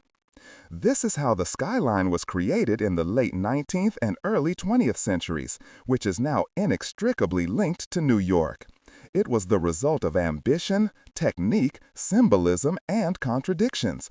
It made the city a symbol of modernity, a place where the sky seemed to be the limit and where every building was part of a larger narrative, the story of a metropolis that saw itself as the center of the world. Chapter 13. New York in the Great Depression. When the Wall Street stock market collapsed in October 1929, New York became the epicenter of a global crisis whose scale and consequences were to shape the 20th century. The stock market crash, which went down in history as Black Thursday and Black Tuesday, was not only a financial event but a social quake. Millions lost their assets, banks collapsed, companies went bankrupt, and unemployment rose immeasurably. For New York, the city where wealth and poverty were already close together, the Great Depression meant a dramatic turning point. The 1920s had made New York the capital of prosperity and modern life like no other city. Skyscrapers such as the Chrysler Building and the Empire State Building shot up. Broadway flourished, jazz clubs and dance halls dominated the nights, and Wall Street was the center of global financial capitalism. Speculation on the stock market had reached gigantic proportions. Many believed in an endless spiral of growth. But the overheating of the market, uncontrolled credit, and extreme dependence on rising prices inevitably led to collapse. When prices plunged into the abyss in the autumn of 1929, not only did a market collapse, but confidence in the entire economic system. New York felt the consequences faster and harder than many other regions. Banks closed their doors, investors lost their savings, and countless companies had to file for bankruptcy. Within a few months, unemployment in the city skyrocketed to hundreds of thousands, later to millions. Factories ceased production, trade collapsed, and entire neighborhoods sank into poverty. The once vibrant metropolis was transformed into a city of misery. The crisis was particularly visible in the so-called Hoovervilles, makeshift camps and shantytowns that sprang up all over the city. In Central Park, unemployed people built huts out of wood scraps, cardboard, and sheet metal. Families who had previously lived in tenements suddenly found themselves homeless. Men queued for hours in soup kitchens to get a meal, while women and children tried to ensure survival in everyday life. The contrasts were particularly sharp because at the same time, the buildings of prosperity rose into the sky. In 1931, the Empire State Building was opened, a gigantic symbol of ambition, but which was hardly used to capacity in the first few years due to the crisis. Many mockingly called it the Empty State Building because numerous floors were empty. This juxtaposition of architectural splendor and social misery embodied the entire ambivalence of the era. Politically, the crisis led to radicalization and reorientation. Mayor Fiorello LaGuardia, who was elected in 1933, initiated reforms with energy and pragmatism. Supported by President Franklin D. Roosevelt's New Deal, numerous programs have been implemented in New York to create jobs, improve infrastructure, and strengthen the social safety net. Bridges, roads, schools, and public buildings were built during this time, and many New Yorkers found work again through these projects. The role of the trade unions also grew. Workers organized to protest against exploitation and layoffs. Strikes and demonstrations dominated the streets. At the same time, cultural and artistic movements began to take up the misery of the crisis.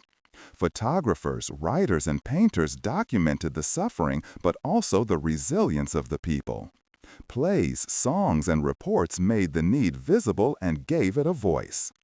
The African American population of New York suffered to a particular extent. Many who had come to the city from the South during the Great Migration were the first to lose their jobs. Discrimination exacerbated the hardship, and the already precarious living conditions in Harlem deteriorated dramatically. At the same time, however, a new form of solidarity emerged here. Churches, neighborhood associations, and cultural initiatives helped to support the community. The cultural flowering of the Harlem Renaissance of the 1920s came to an abrupt end, but the creative energy remained and outlasted the crisis. Women also played a decisive role during this time. Many took responsibility for the survival of their families, worked in poorly paid jobs, or organized neighborhood help. Soup kitchens, clothing stores, and aid programs were often created through her initiative. The crisis made it visible how much women supported the social fabric, even if they had little influence in official politics. The 1930s were also a decade of reconstruction. The New Deal brought not only short-term help, but long-term change. Projects such as the construction of the Triborough Bridge, LaGuardia Airport, where large housing estates changed the face of the city. Parks, swimming pools, and schools were created that made New York more modern and livable. These public investments laid the foundation for the recovery after the Second World War. Wall Street recovered only slowly. Trust had to be rebuilt, and new regulations were to prevent the excesses of the 1920s from being repeated. Institutions such as the Securities and Exchange Commission emerged to control the financial market. New York remained the nation's financial center, but the crisis had shown how vulnerable even the world's most powerful metropolis could be. In the cultural sector, the city continued to flourish despite, or perhaps because of, the crisis.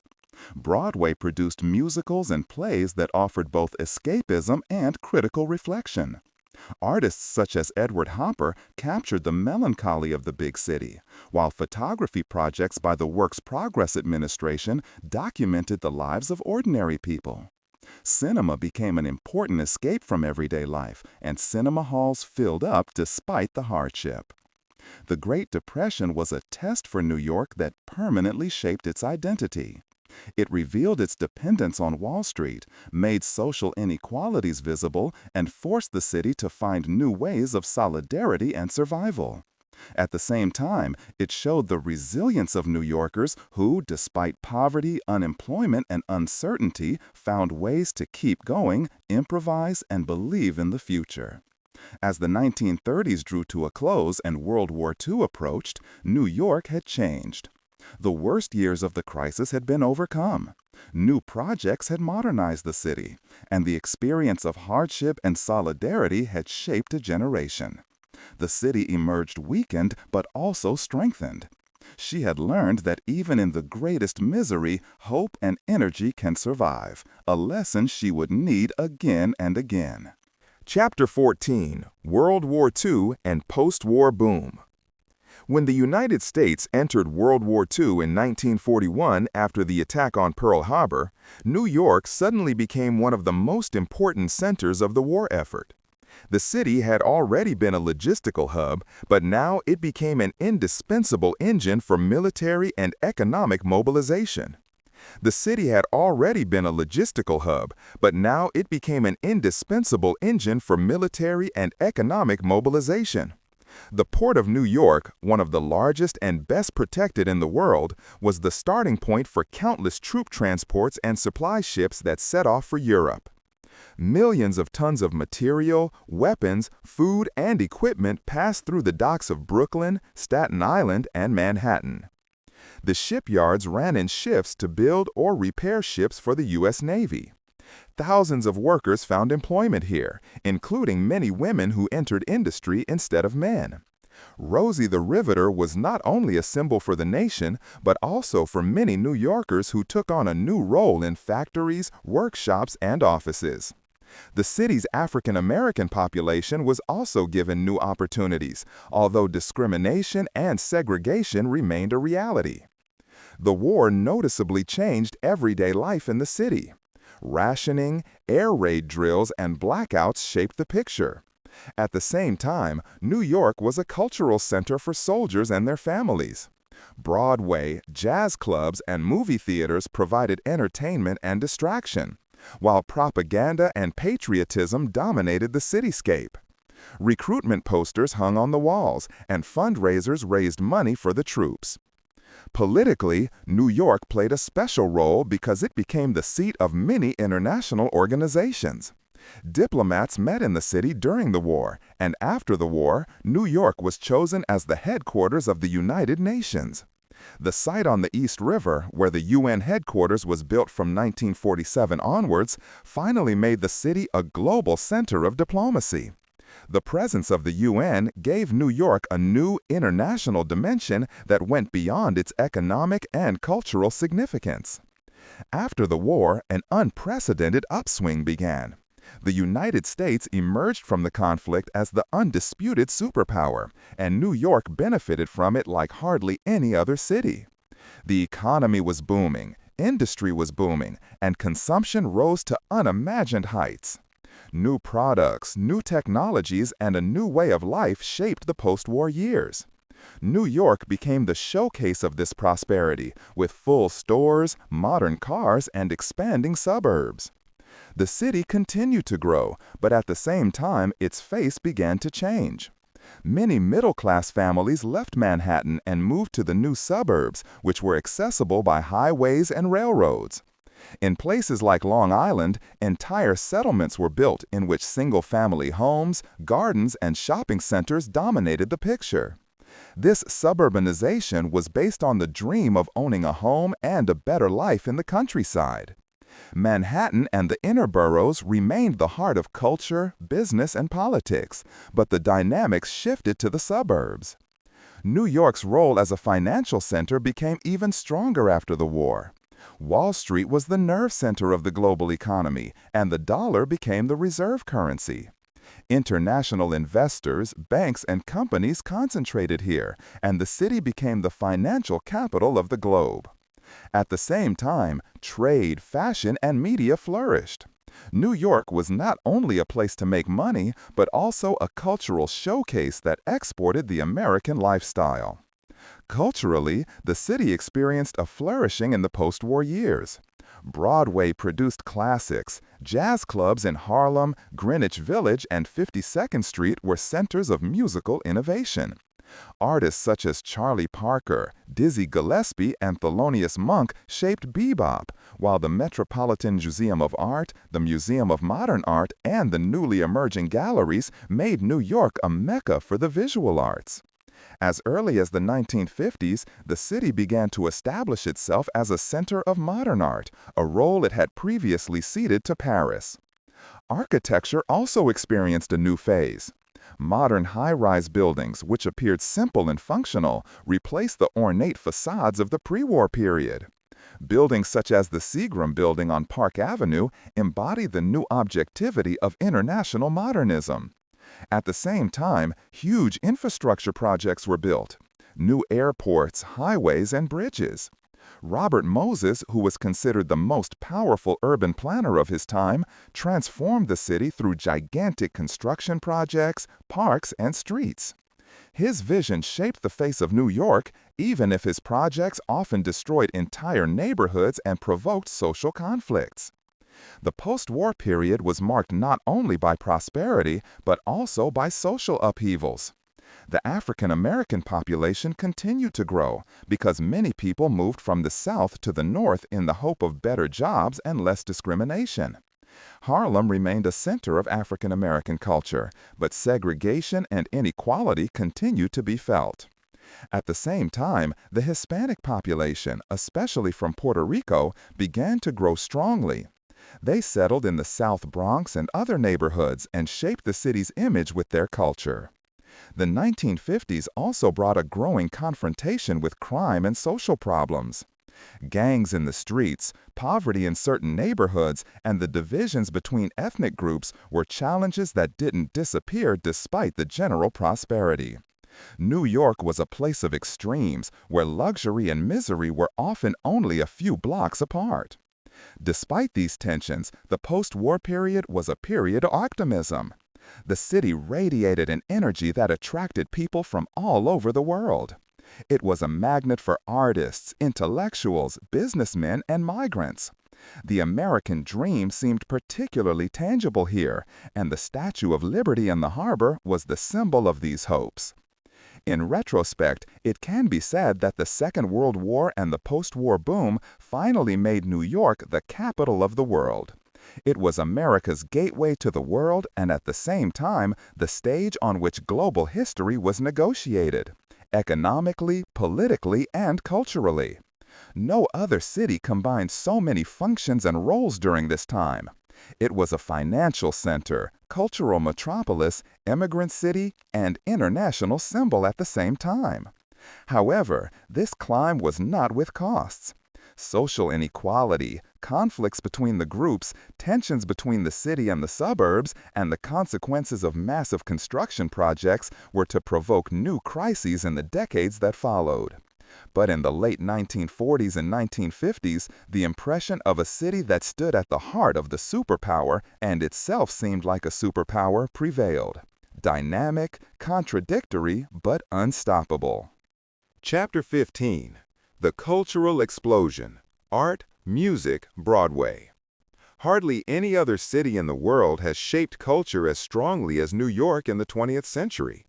In the decades following the Second World War, it became a laboratory for new forms of expression, a center of artistic avant-garde, and a melting pot of musical innovation.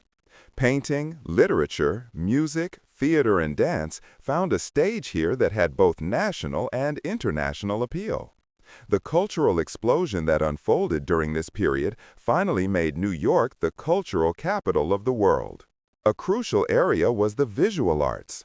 While Paris was considered the center of art until the 1940s, the creative epicenter shifted to New York after the war. Artists such as Jackson Pollock, Willem de Kooning, Mark Rothko, and Barnett Newman founded the abstract expressionist movement.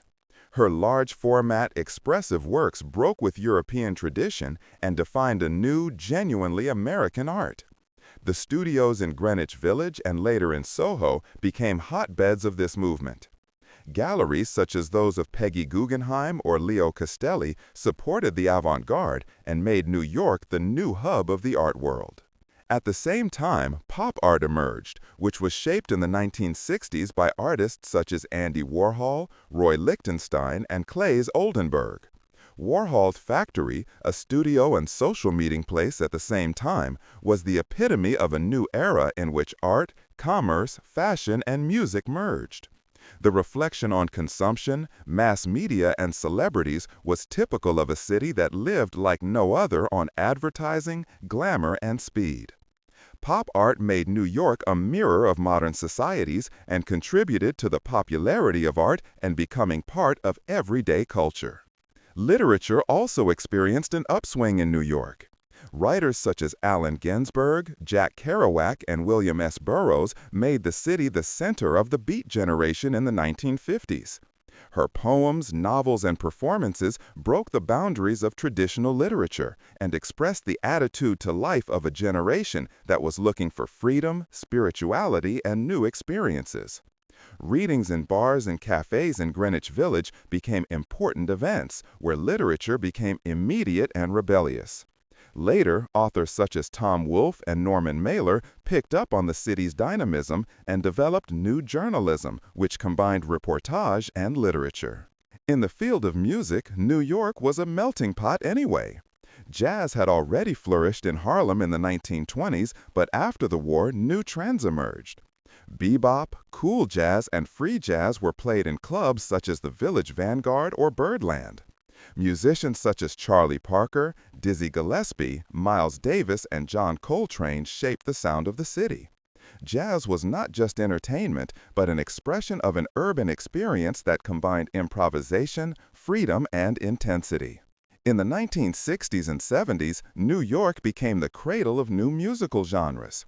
In the East Village and in the CBGB Club, the punk movement emerged, embodying a new raw energy with bands like the Ramones or Blondie. At the same time, hip-hop was developing in the Bronx. DJs like Kool Herc laid the foundation, rappers and breakdancers performed at block parties, and graffiti artists left their mark on the city. Hip-hop was an expression of African American and Hispanic youth who transformed their reality into music and dance. What began as a local subculture became the dominant pop culture worldwide, and New York was its birthplace. Classical music and opera also had their strongholds in New York. The Metropolitan Opera and Carnegie Hall attracted the best musicians in the world and made the city a center of high culture. The New York Philharmonic Orchestra was one of the world's leading orchestras. These institutions existed in parallel with the experimental scenes, so that New York could be the stage for Beethoven and Verdi as well as free jazz and punk. Broadway was another centerpiece of the cultural explosion. The theater district had already established itself in the early 20th century. But after the Second World War, it became the stronghold of modern musicals. Works such as West Side Story, My Fair Lady, or The Sound of Music set new standards in the combination of music, dance, and acting. Broadway became a brand that stood for glamour, professionalism, and emotional intensity. At the same time, off-Broadway and off-Broadway developed where experimental and avant-garde plays were performed. This diversity made theater life in New York unique. Dance was also part of this cultural energy. Choreographers such as Martha Graham or Alvin Ailey revolutionized modern dance and combined classical elements with new forms of expression. Dance companies from New York toured the world and shaped entire generations. The cultural explosion was not only the work of artists, but also the result of the city's social dynamism. Ethnic diversity, immigration, the contrasts between rich and poor, the coexistence of high culture and subculture, all of this made New York a unique breeding ground for creativity. The city was a place where cultures met, ideas mixed, and new things emerged. At the same time, culture was closely linked to politics and society. The civil rights movement, the protests against the Vietnam War, the feminist movement, all these currents found an echo in New York in art, music, and literature. Artists saw themselves not only as creators of aesthetic works, but also as voices of change. New York was more than a city at that time. It was a symbol of creativity, energy, and modernity. Anyone who wanted to make a career in art, music, or theater came here.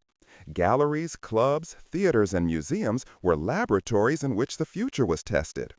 The cultural explosion made New York a magnet for talent from all over the world and a place where innovation was the norm. In retrospect, it is clear that this era finally cemented New York's reputation as the capital of culture. Whether jazz, hip-hop, pop art, Broadway, or modern literature, much of what determined the world culture of the 20th century has its roots in this city. New York was a stage, laboratory, and mirror at the same time. It was the city that set the pace of modernity and whose cultural energy continues to have an impact today. Chapter 16: The Crisis of the 1970s, Crime and Decay. The 1970s are considered one of the darkest eras in New York's history. The city, which had become synonymous with prosperity, cultural flourishing, and advancement in the post-war decades, experienced a dramatic decline in these years. Economic problems, rising crime, social tensions, and a massive decay of the infrastructure led to New York being considered a failed metropolis in the eyes of many Americans and international observers. Headlines such as "Ford to City, Drop Dead," which summarized the federal government's refusal to immediately help the city in its financial crisis in 1975, became a symbol of a phase in which the dream of New York was almost shattered. The causes of this crisis were manifold. A central factor was economic change. While the industry had flourished after the war, the decline of traditional manufacturing industries began in the 1960s and 1970s. Factories closed or relocated their production abroad or to other regions of the USA. Tens of thousands of workers lost their jobs, especially in Brooklyn, the Bronx, and Queens, where numerous industrial companies had previously been located. Deindustrialization mainly affected the African American and Hispanic populations, who were often employed in these sectors, and led to rising unemployment and growing poverty. At the same time, a massive white flight began. Many white middle-class families left the city for the suburbs, lured by cheaper housing, better schools, and the hope of a safer life. With them, tax revenues were lost, while at the same time the poorer classes in the city were left behind. Entire neighborhoods became impoverished and decayed. The South Bronx in particular became a symbol of urban decline during this time. Houses stood empty, fires raged, often set by landlords who wanted to get rid of their unprofitable properties through insurance fraud. Images of burned-out streets went around the world and made the Bronx a symbol of a dying city. The financial crisis of 1975 dramatically exacerbated the situation. The city had taken on a lot of debt in previous years to finance its current expenses and social programs. When investors lost confidence and froze credit lines, New York was on the verge of insolvency. Only through harsh austerity measures, cuts in the public sector, and finally support from state agencies could bankruptcy be averted. But the consequences were drastic. Schools, hospitals, and police services were cut. Garbage was left on the streets, and the infrastructure fell into disrepair. The population's confidence in the ability of the city government to maintain order and security dwindled rapidly. The crisis was particularly visible in the area of public safety. The crime rate rose to record highs. Robberies, burglaries, murders, and drug trafficking shaped everyday life. The subway was considered dangerous, carriages were full of graffiti, and robberies were not uncommon. Times Square, once a center of pleasure, has been transformed into a melting pot of cinemas, prostitution, and drug trafficking. Tourists who came to New York in the 1970s encountered a city that no longer conveyed the shiny image of the Statue of Liberty and Broadway, but a sense of insecurity and decay. The drug crisis further exacerbated the situation. Heroin spread to the poorer neighborhoods, leading to addiction, crime, and social disruption. Entire generations of young people in Harlem, the Bronx, and Brooklyn were caught up in the maelstream of addiction and violence. Gangs gained power and shaped the streetscape. The police were often overwhelmed, corrupt, or too poorly equipped to deal effectively with the problems. But in the midst of this decay, new forms of culture and creativity also emerged. Especially in the Bronx, which was considered the burned earth, young people developed a new form of expression in the 1970s, hip-hop. DJs like Kool Herc laid the foundations for a movement at block parties that soon combined rap, breakdancing, and graffiti. This culture was initially an outlet for the frustration and energy of neglected youth, but it quickly developed into a global phenomenon. Ironically, it was precisely the crisis that produced the creative energy that would later make New York the cultural center of the world again. The art scene also reacted to the decay. In the loss of Soho and in abandoned industrial buildings, artists found cheap space and developed new forms of expression. The punk movement that started in the legendary club CBG was also a product of this time. Bands like the Ramones, Television, and Talking Heads shaped the sound of a city that was looking for new rays in the chaos. The raw energy of punk reflected the reality of the streets, making New York an epicenter of musical innovation. The political reactions to the crisis have been ambivalent. On the one hand, there were harsh austerity programs that were intended to restore investor confidence. And on the other hand, mayors such as Abraham Beame and later Ed Koch tried to save the city's image. Koch presented himself as a fighter who wanted to get the city back under control, but the problems were deep-rooted. The 1970s remained a decade of uncertainty, with many New Yorkers sincerely believing that their city could fall apart permanently. Despite all the problems, however, New York also proved its amazing resilience during this time. The residents developed a raw form of pride and humor that later became famous as the New York attitude. people came to terms with the difficulties, survived in chaos, and, in the midst of decay, always found new forms of community. The cultural innovations that emerged during these years were an expression of this ability to create something new out of the crisis. In retrospect, it is clear that the 1970s were a decisive turning point for New York. They exposed the weaknesses of a city that had relied too heavily on industries and credit, and they revealed the social contradictions that had remained hidden in the prosperity of the post-war period. At the same time, however, they were also a time when New York rediscovered its creative power and gave birth to a culture that conquered the world. The 1970s were therefore not only an era of decay, but also of renewal. New York had to go through the valley of crisis to reinvent itself. The city, which was considered ungovernable, was to be resurrected in the following decades and prove that its myth would not be shattered by crime and poverty. Chapter 17. Resurgence in the 1980s and 1990s. After New York had come to the brink of collapse in the 1970s, a slow, then increasingly noticeable resurgence began in the 1980s and 1990s.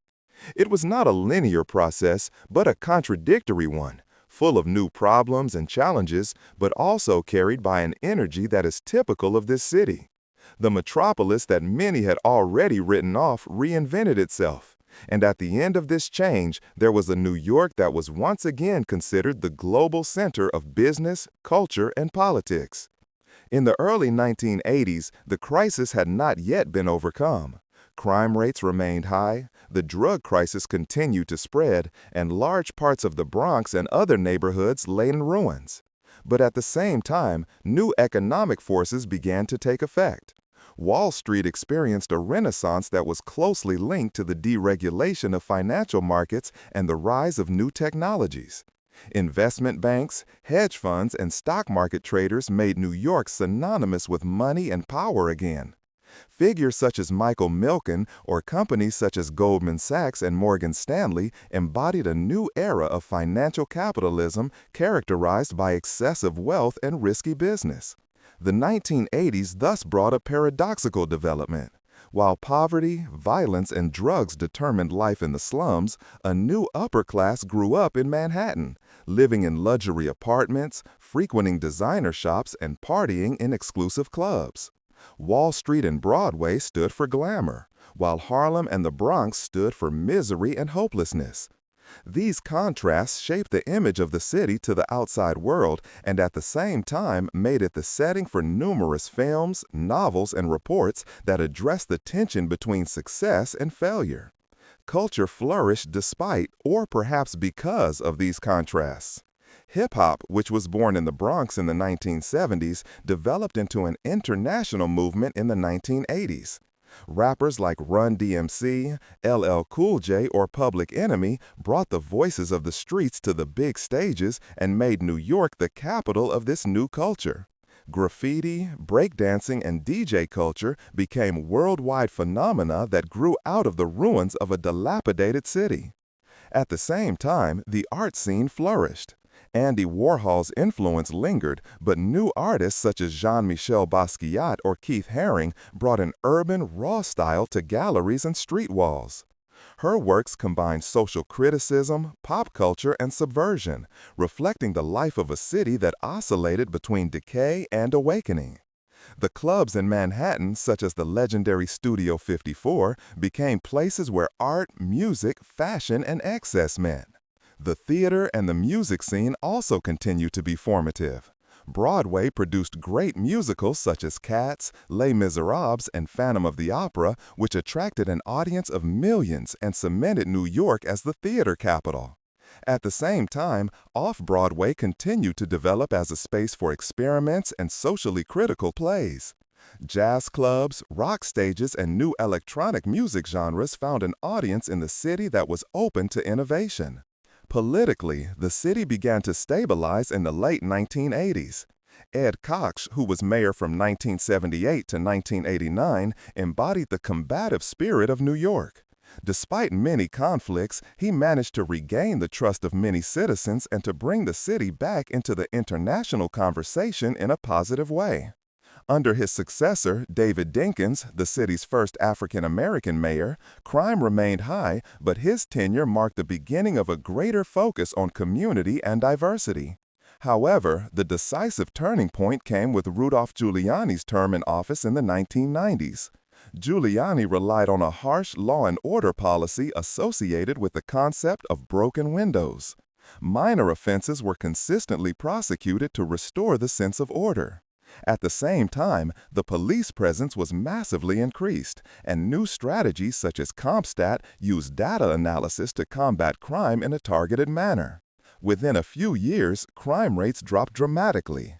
New York, which was considered one of the most dangerous cities in America in the 1980s, turned into a comparatively safe metropolis in the 1990s. This development was not without controversy. Critics accused Giuliani and the police of using excessive harshness and discriminatory practices, especially against African American and Hispanic citizens. Cases of police violence led to protests and tensions. But at the same time, it was obvious that the falling crime rate was changing life in the city. Tourism, the real estate market, and the economy boomed because New York was once again considered safer and more attractive. The city also benefited from the general economic upswing of the 1990s. The dot-com bubble brought new companies and investments, Manhattan experienced a real estate boom, and gentrification began in neighborhoods such as Greenwich Village, Soho, and later Brooklyn.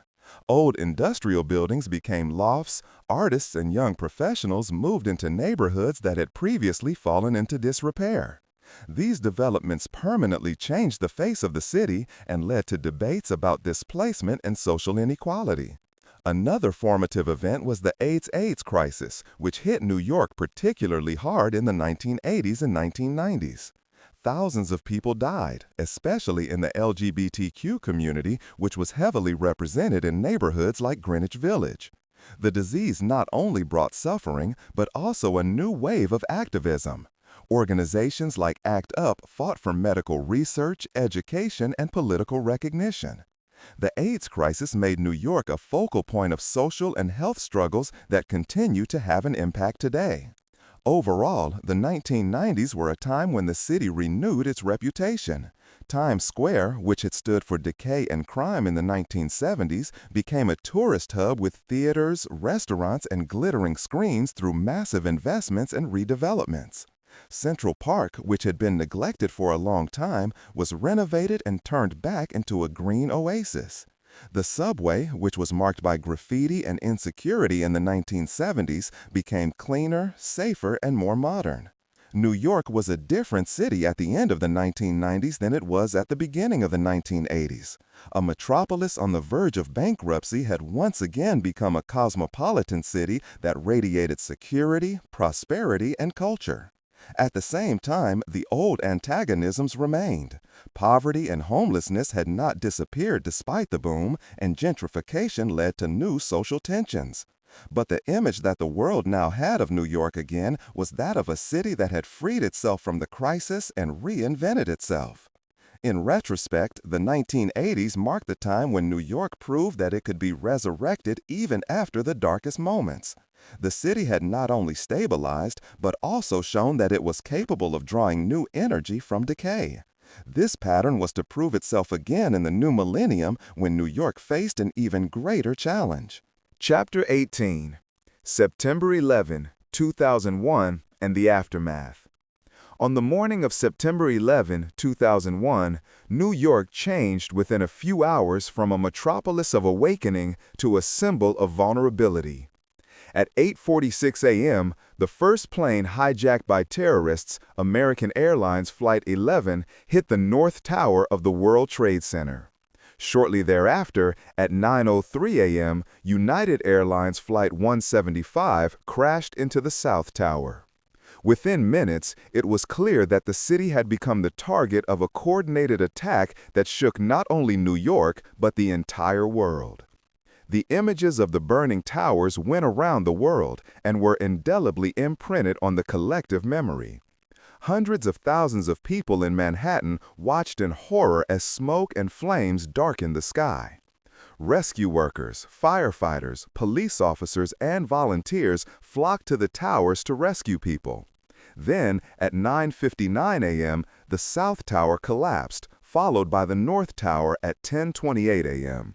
Within less than 2 hours, the World Trade Center, once a symbol of economic strength, had become a pile of rubble. The immediate consequences were apocalyptic. Almost 3,000 people lost their lives that day, including many office workers, visitors, rescue workers, and passengers of the planes. The south of Manhattan was shrouded in smoke, dust, and ashes. People fled on foot across the Brooklyn Bridge, while others were taken across the Hudson River in boats. New York was in shock, and the world was looking at a city that had seemingly been invulnerable and had now fallen victim to an unprecedented terrorist attack. But September 11 was not only a catastrophe, but also a moment in which the city's resilience became visible. Firefighters, police officers, and paramedics risked their lives to save others. Volunteers distributed water, food, and comfort. The city, which was often described as tough and anonymous, showed a deep solidarity these days. People queued up to donate blood, neighborhoods organized help for those affected, and candles were lit everywhere. The political consequences were immediately noticeable. Mayor Rudolph Giuliani, whose term of office was supposed to end in the fall of 2001, became a symbolic figure. With his presence at Ground Zero, his press conferences, and his calm, determined attitude, he conveyed the image of a city that did not let itself be defeated.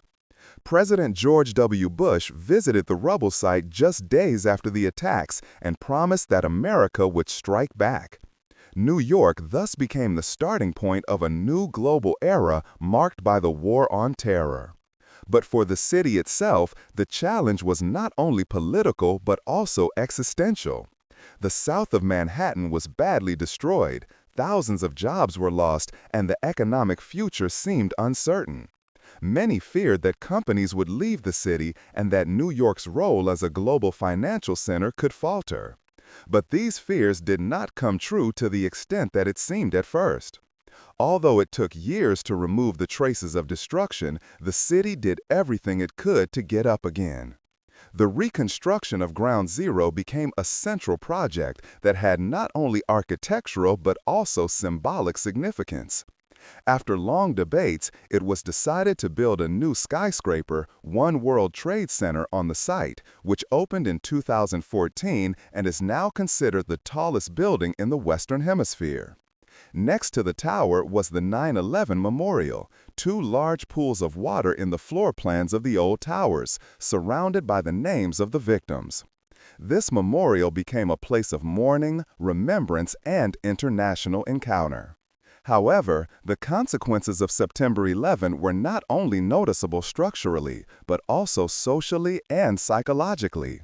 Many New Yorkers suffered from trauma, and the sense of security in the city was permanently shaken. Everyday life changed. Increased controls, police presence, cameras, and security measures became part of urban life.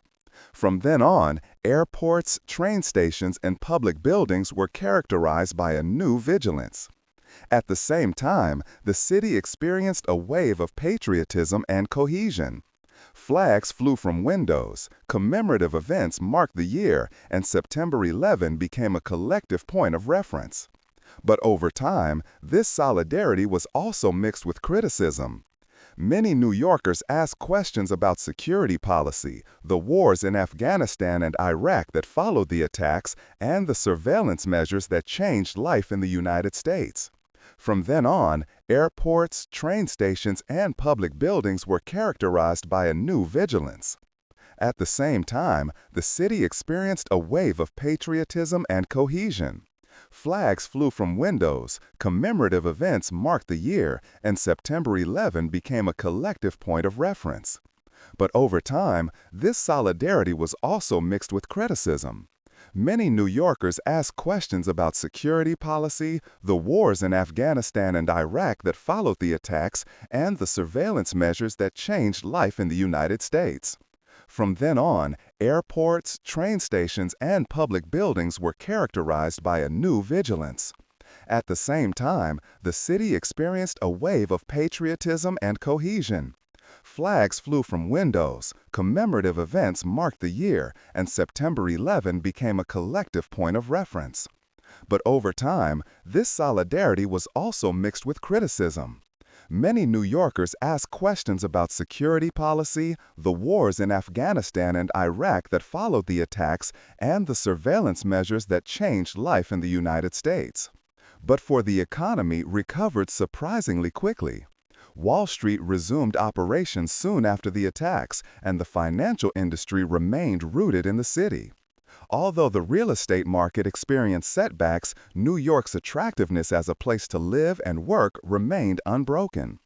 Tourism, which initially plummeted massively, returned, and the 9/11 Memorial itself later became one of the most visited places in the city. The cultural scene reacted to the catastrophe in its own way. Plays, films, literature, and music addressed the events and the processing of loss, fear, and hope.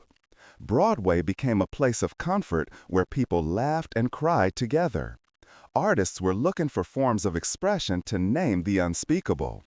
The events of 9/11 became an integral part of cultural memory and shaped generations of New Yorkers. In retrospect, September 11, 2001 was a breaking point in New York's history. He showed the vulnerability of a city that was often considered invincible, but also made its resilience visible. The way the city recovered from the disaster became an example of resilience, solidarity, and renewal. Today, One World Trade Center stands not only for reconstruction, but also for the ability to look ahead despite the heaviest losses. New York was no longer the same city after 9/11 as it had been before. The trauma remained, the security situation changed, and the memory of the victims still shapes the collective consciousness today. But at the same time, the city retained its energy, its creativity, and its role as a global symbol. It showed that even in the darkest hours, the spirit of New York, restless, resistant, tenacious, can't be broken. Chapter 19: New York in the 21st Century. Globalization and Change. The 21st century brought a new phase of transformation for New York. After the shocks of September 11, 2001, the city experienced a period of intense globalization that made it even more connected to the world, but also created new challenges. Economy, culture, technology, and society were changing at a rapid pace, and New York, as always, was at the center of this dynamic. The city, which was already considered the capital of the world in the 20th century, had to reinvent itself in order to assert its role in a globalized, digitalized, and increasingly polarized world. A central characteristic of this era was internationalization. Never before has New York been so closely connected to the rest of the world. Financial flows, migration, tourism, and media made the city a global hub. Wall Street remained the heart of international finance, where investors from all over the world moved billions. Companies from Asia, Europe, and Latin America used New York as a base, and international conferences, United Nations meetings, and major cultural events made the city a stage for global politics and diplomacy. But globalization meant not only economic interdependence, but also demographic diversity. New York has always been an immigrant city, but in the 21st century, it has become even more colorful. People from all over the world settled in the 5 boroughs. In Queens, for example, more than 150 languages were spoken, making the borough perhaps the most diverse region in the world. This ethnic mix gave rise to enormous cultural dynamism, but also challenges in terms of integration, education, and social justice. The economy experienced ups and downs. The 2000s were marked by a real estate boom that led Manhattan and increasingly Brooklyn into a new era of gentrification. Neighborhoods such as Williamsburg, Bushwick, or Harlem were discovered by artists, young professionals, and investors. Old industrial buildings were transformed into lofts, cafes, and galleries, while rents skyrocketed. This development brought prosperity and modernity, but also led to the displacement of long-established residents and social conflicts. The financial crisis of 2008 hit New York particularly hard. As the center of Wall Street, the city was the epicenter of the banking crisis, triggered by the collapse of Lehman Brothers and other turmoil. Tens of thousands lost their jobs, real estate markets began to falter, and confidence in the financial system was shaken. But similar to previous crises, New York managed to recover. Just a few years later, the financial world was booming again, and the city continued to attract talent and investment from all over the world. At the same time, the importance of new industries grew. Technology startups, media companies, and the creative industries made New York a center of innovation. Silicon Alley, the counterpart to Silicon Valley, developed primarily in Manhattan and Brooklyn. Companies from the internet, design, fashion, and digital media sectors settled here and created new jobs. The city, which for a long time was identified almost exclusively with finance, culture, and media, diversified its economy and prepared for the digital age. Culture also changed in the 21st century. Broadway remained a magnet for millions of visitors, but at the same time, the importance of alternative theaters, music clubs, and festivals grew. Museums such as the MoMA, the Metropolitan Museum, and the Whitney Museum expanded their collections and exhibitions, attracting an international audience. While music genres such as hip-hop, which had been born in New York, now dominated the charts worldwide and made artists from the city global icons. At the same time, new trends in art, fashion, and literature emerged, consolidating New York's role as a cultural epicenter. The city also remained a place of symbolic power politically. Mayors like Michael Bloomberg shaped the 2000s and early 2010s with policies that focused on efficiency, modernization, and entrepreneurship. Bloomberg promoted environmental protection measures, expanded bike lanes, and made New York a pioneering city in the fight against climate change.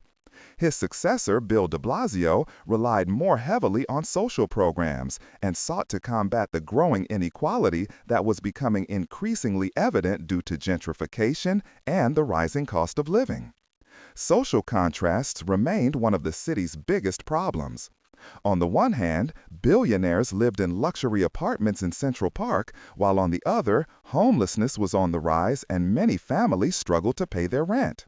This gap between rich and poor was perhaps nowhere in the USA more visible than in New York. The terrorist attacks of 2001 also left a lasting legacy. Security measures in the city remained strict, and the presence of police and surveillance was omnipresent. At the same time, Ground Zero developed into a place of remembrance, where the victims were remembered every year on September 11. The reconstruction, with One World Trade Center as its new landmark, symbolized both grief and hope. The 2010s brought a new challenge: climate change. Hurricane Sandy, which swept over New York in 2012, showed the city's vulnerability to extreme weather events. Entire districts such as Staten Island, the Rockaways, or parts of Brooklyn were underwater. Subway stations were flooded, and the power supply collapsed. This shock led to an intense debate about the future of the city in the face of rising sea levels. Major infrastructure projects have been launched to protect coasts and strengthen the resilience of the metropolis. New York was also the scene of important social movements. The protests of Occupy Wall Street in 2011 were directed against the power of the financial industry and the inequality that shaped the world from Manhattan. Zuccotti Park in the financial district became a symbol of a movement that found imitators worldwide. Later, demonstrations for Black Lives Matter became important events, with hundreds of thousands taking to the streets to protest racism and police violence. New York thus continued to be a place where social conflicts became visible and impulses emanated for the whole world. In retrospect, it is clear that New York has maintained its role as a global capital in the 21st century despite all the crises and challenges. The city remained a magnet for migrants, artists, entrepreneurs, and tourists. It remained a symbol of diversity, energy, and resilience. But at the same time, it had to face new realities: economic upheaval, growing inequality, threats from climate change, and political tensions. New York in the 21st century is a city that is constantly reinventing itself without resolving its contradictions. It is rich and poor at the same time, modern and traditional, glamorous and raw. In this tension lies its energy, which makes it a unique place that continues to capture the imagination of millions of people worldwide. Chapter 20. Outlook: New York's Role in the Future. For centuries, New York has been a mirror of the United States, sometimes even the whole world. Every era, from the colonial era to the waves of immigration of the 19th century to globalization and digitalization, has shaped the city and at the same time made it a laboratory for social developments. Looking to the future is therefore not only a question of local trends, but also an attempt to understand the dynamics of global modernity. The central question is, what role will New York play in the 21st century and beyond? Climate change remains one of the biggest challenges for the city. The rise in sea levels and the increase in extreme weather events threaten a metropolis built on islands and whose infrastructure is largely located on the water. Hurricane Sandy in 2012 showed how vulnerable New York is when subway shafts fill up, entire neighborhoods are without power, and coastal neighborhoods are destroyed. The city has responded by launching billion-dollar coastal protection projects. Dikes, protective walls, redesigned waterfront promenades, and reforestation programs are intended to make the city more resilient. But the question remains whether these measures will be sufficient in the long term to protect a metropolis with over 8 million inhabitants from the consequences of climate change. Social inequality will also shape the future. New York is a city of extremes. Nowhere else in the USA are luxury and poverty so close together. While billionaires are buying condominiums in Central Park, many families are struggling to pay the rising rents. Gentrification has transformed entire neighborhoods, displacing artists and working-class families from Brooklyn and Queens, and at the same time creating a new urban middle class. The outlook depends on whether it is possible to regulate the housing market, create affordable housing, and keep the city livable for all social classes. Without solutions, there is a risk that New York will become a city of the rich, while the diversity that makes it so unique will dwindle. Another field is digitalization. New York has long since established itself as a tech metropolis alongside Silicon Valley. Startups, digital media companies, and innovation hubs are growing, and the city is attracting talent from all over the world. The challenge is to seize the opportunities of this development without leaving entire population groups behind. Education, training, and access to digital technologies will be crucial to ensure that New York does not remain just a center for elites, but opens up opportunities for a broad population. The cultural role of the city will undoubtedly remain. Broadway, museums, music clubs, and galleries are institutions that not only survive, but also reinvent themselves again and again. The city will continue to attract artists, musicians, and writers who find inspiration in its energy and diversity. It is precisely the mixture of cultures, languages, and traditions that remains an inexhaustible source of creative innovation. But cultural policy must ensure that open spaces are preserved. If rising rents and investors homogenize entire districts, there is a risk of losing those creative niches from which hip-hop, punk, or pop art emerged. New York's political role will also grow. As the seat of the United Nations and a location of international organizations, the city remains a center of diplomacy. World conferences on climate change, peace, or human rights make New York a global meeting place. At the same time, the city's size and diversity make it a pioneer for political movements in its own country. From the civil rights movement to Occupy Wall Street to Black Lives Matter, New York has always been a place where social protests became visible and received national and international attention. This tradition will continue, and the city will continue to act as a mouthpiece for social change in the future. One factor of uncertainty is global politics. As a symbol of the United States, New York remains a potential target for terrorist attacks. The events of September 11, 2001 have shown how vulnerable the city can be. Security measures and international tensions will continue to have an impact on life in the metropolis. Balancing freedom and security remains a constant challenge. The COVID-19 pandemic has also shown that New York is vulnerable in other respects as well. At the beginning of 2020, the city was one of the global epicenters of the crisis. Hospitals were overcrowded, public places were deserted, and the otherwise vibrant streets were at a standstill. But here, too, the city's resilience was evident. After months of stagnation, New York recovered, adapted, and began to develop new ways of urban life, from working from home and digital education to open-air culture and new forms of community living. In the long term, the pandemic may bring about changes in working life and in the urban structure that will once again shape the face of New York. The future of mobility is another central topic. New York's subway system is one of the largest in the world, but it is also outdated and vulnerable. Investments in modernization, electrification, and sustainability will be crucial. At the same time, alternative means of transport such as bicycles, e-scooters, and autonomous vehicles are on the verge of a breakthrough. How New York masters these challenges will determine whether the city will continue to be a role model for urban mobility in the 21st century. New York's role in the future will ultimately come from its ability to adapt. Time and time again, the city has survived crises, financial crises, terrorist attacks, natural disasters, and pandemics. Every crisis seemed existential, but time and time again, the city managed to draw new energy from it. This pattern suggests that New York will continue to play a leading role in the coming decades.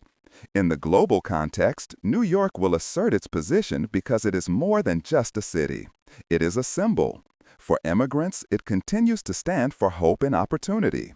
For artists and creatives, it is a laboratory of modernity. For investors, it is a center of capital. For politicians, it is a stage. This ambiguity is what makes New York unique. No other city combines so many roles and meanings. But this myth is not a surefire success. If social contrasts become too great, if the city loses its diversity, or if climate change and political crises hit too hard, New York could lose its appeal. The outlook is therefore both optimistic and cautiously. Optimistic because the energy, creativity, and adaptability of this metropolis are legendary. Cautiously because the challenges are enormous and existential. In the end, New York remains a city that is constantly rewriting its own history. In the 21st century, it will remain a place where the big questions of humanity are concentrated: freedom and security, prosperity and justice, tradition and innovation. The future of New York lies in this field of tension, not as a finished picture, but as an ongoing process. Anyone who looks at the city sees not only an urban landscape, but a mirror of the world in miniature. And as long as the Statue of Liberty is in port, New York will continue to be a symbol of hope, renewal, and unlimited opportunity for millions of people around the world.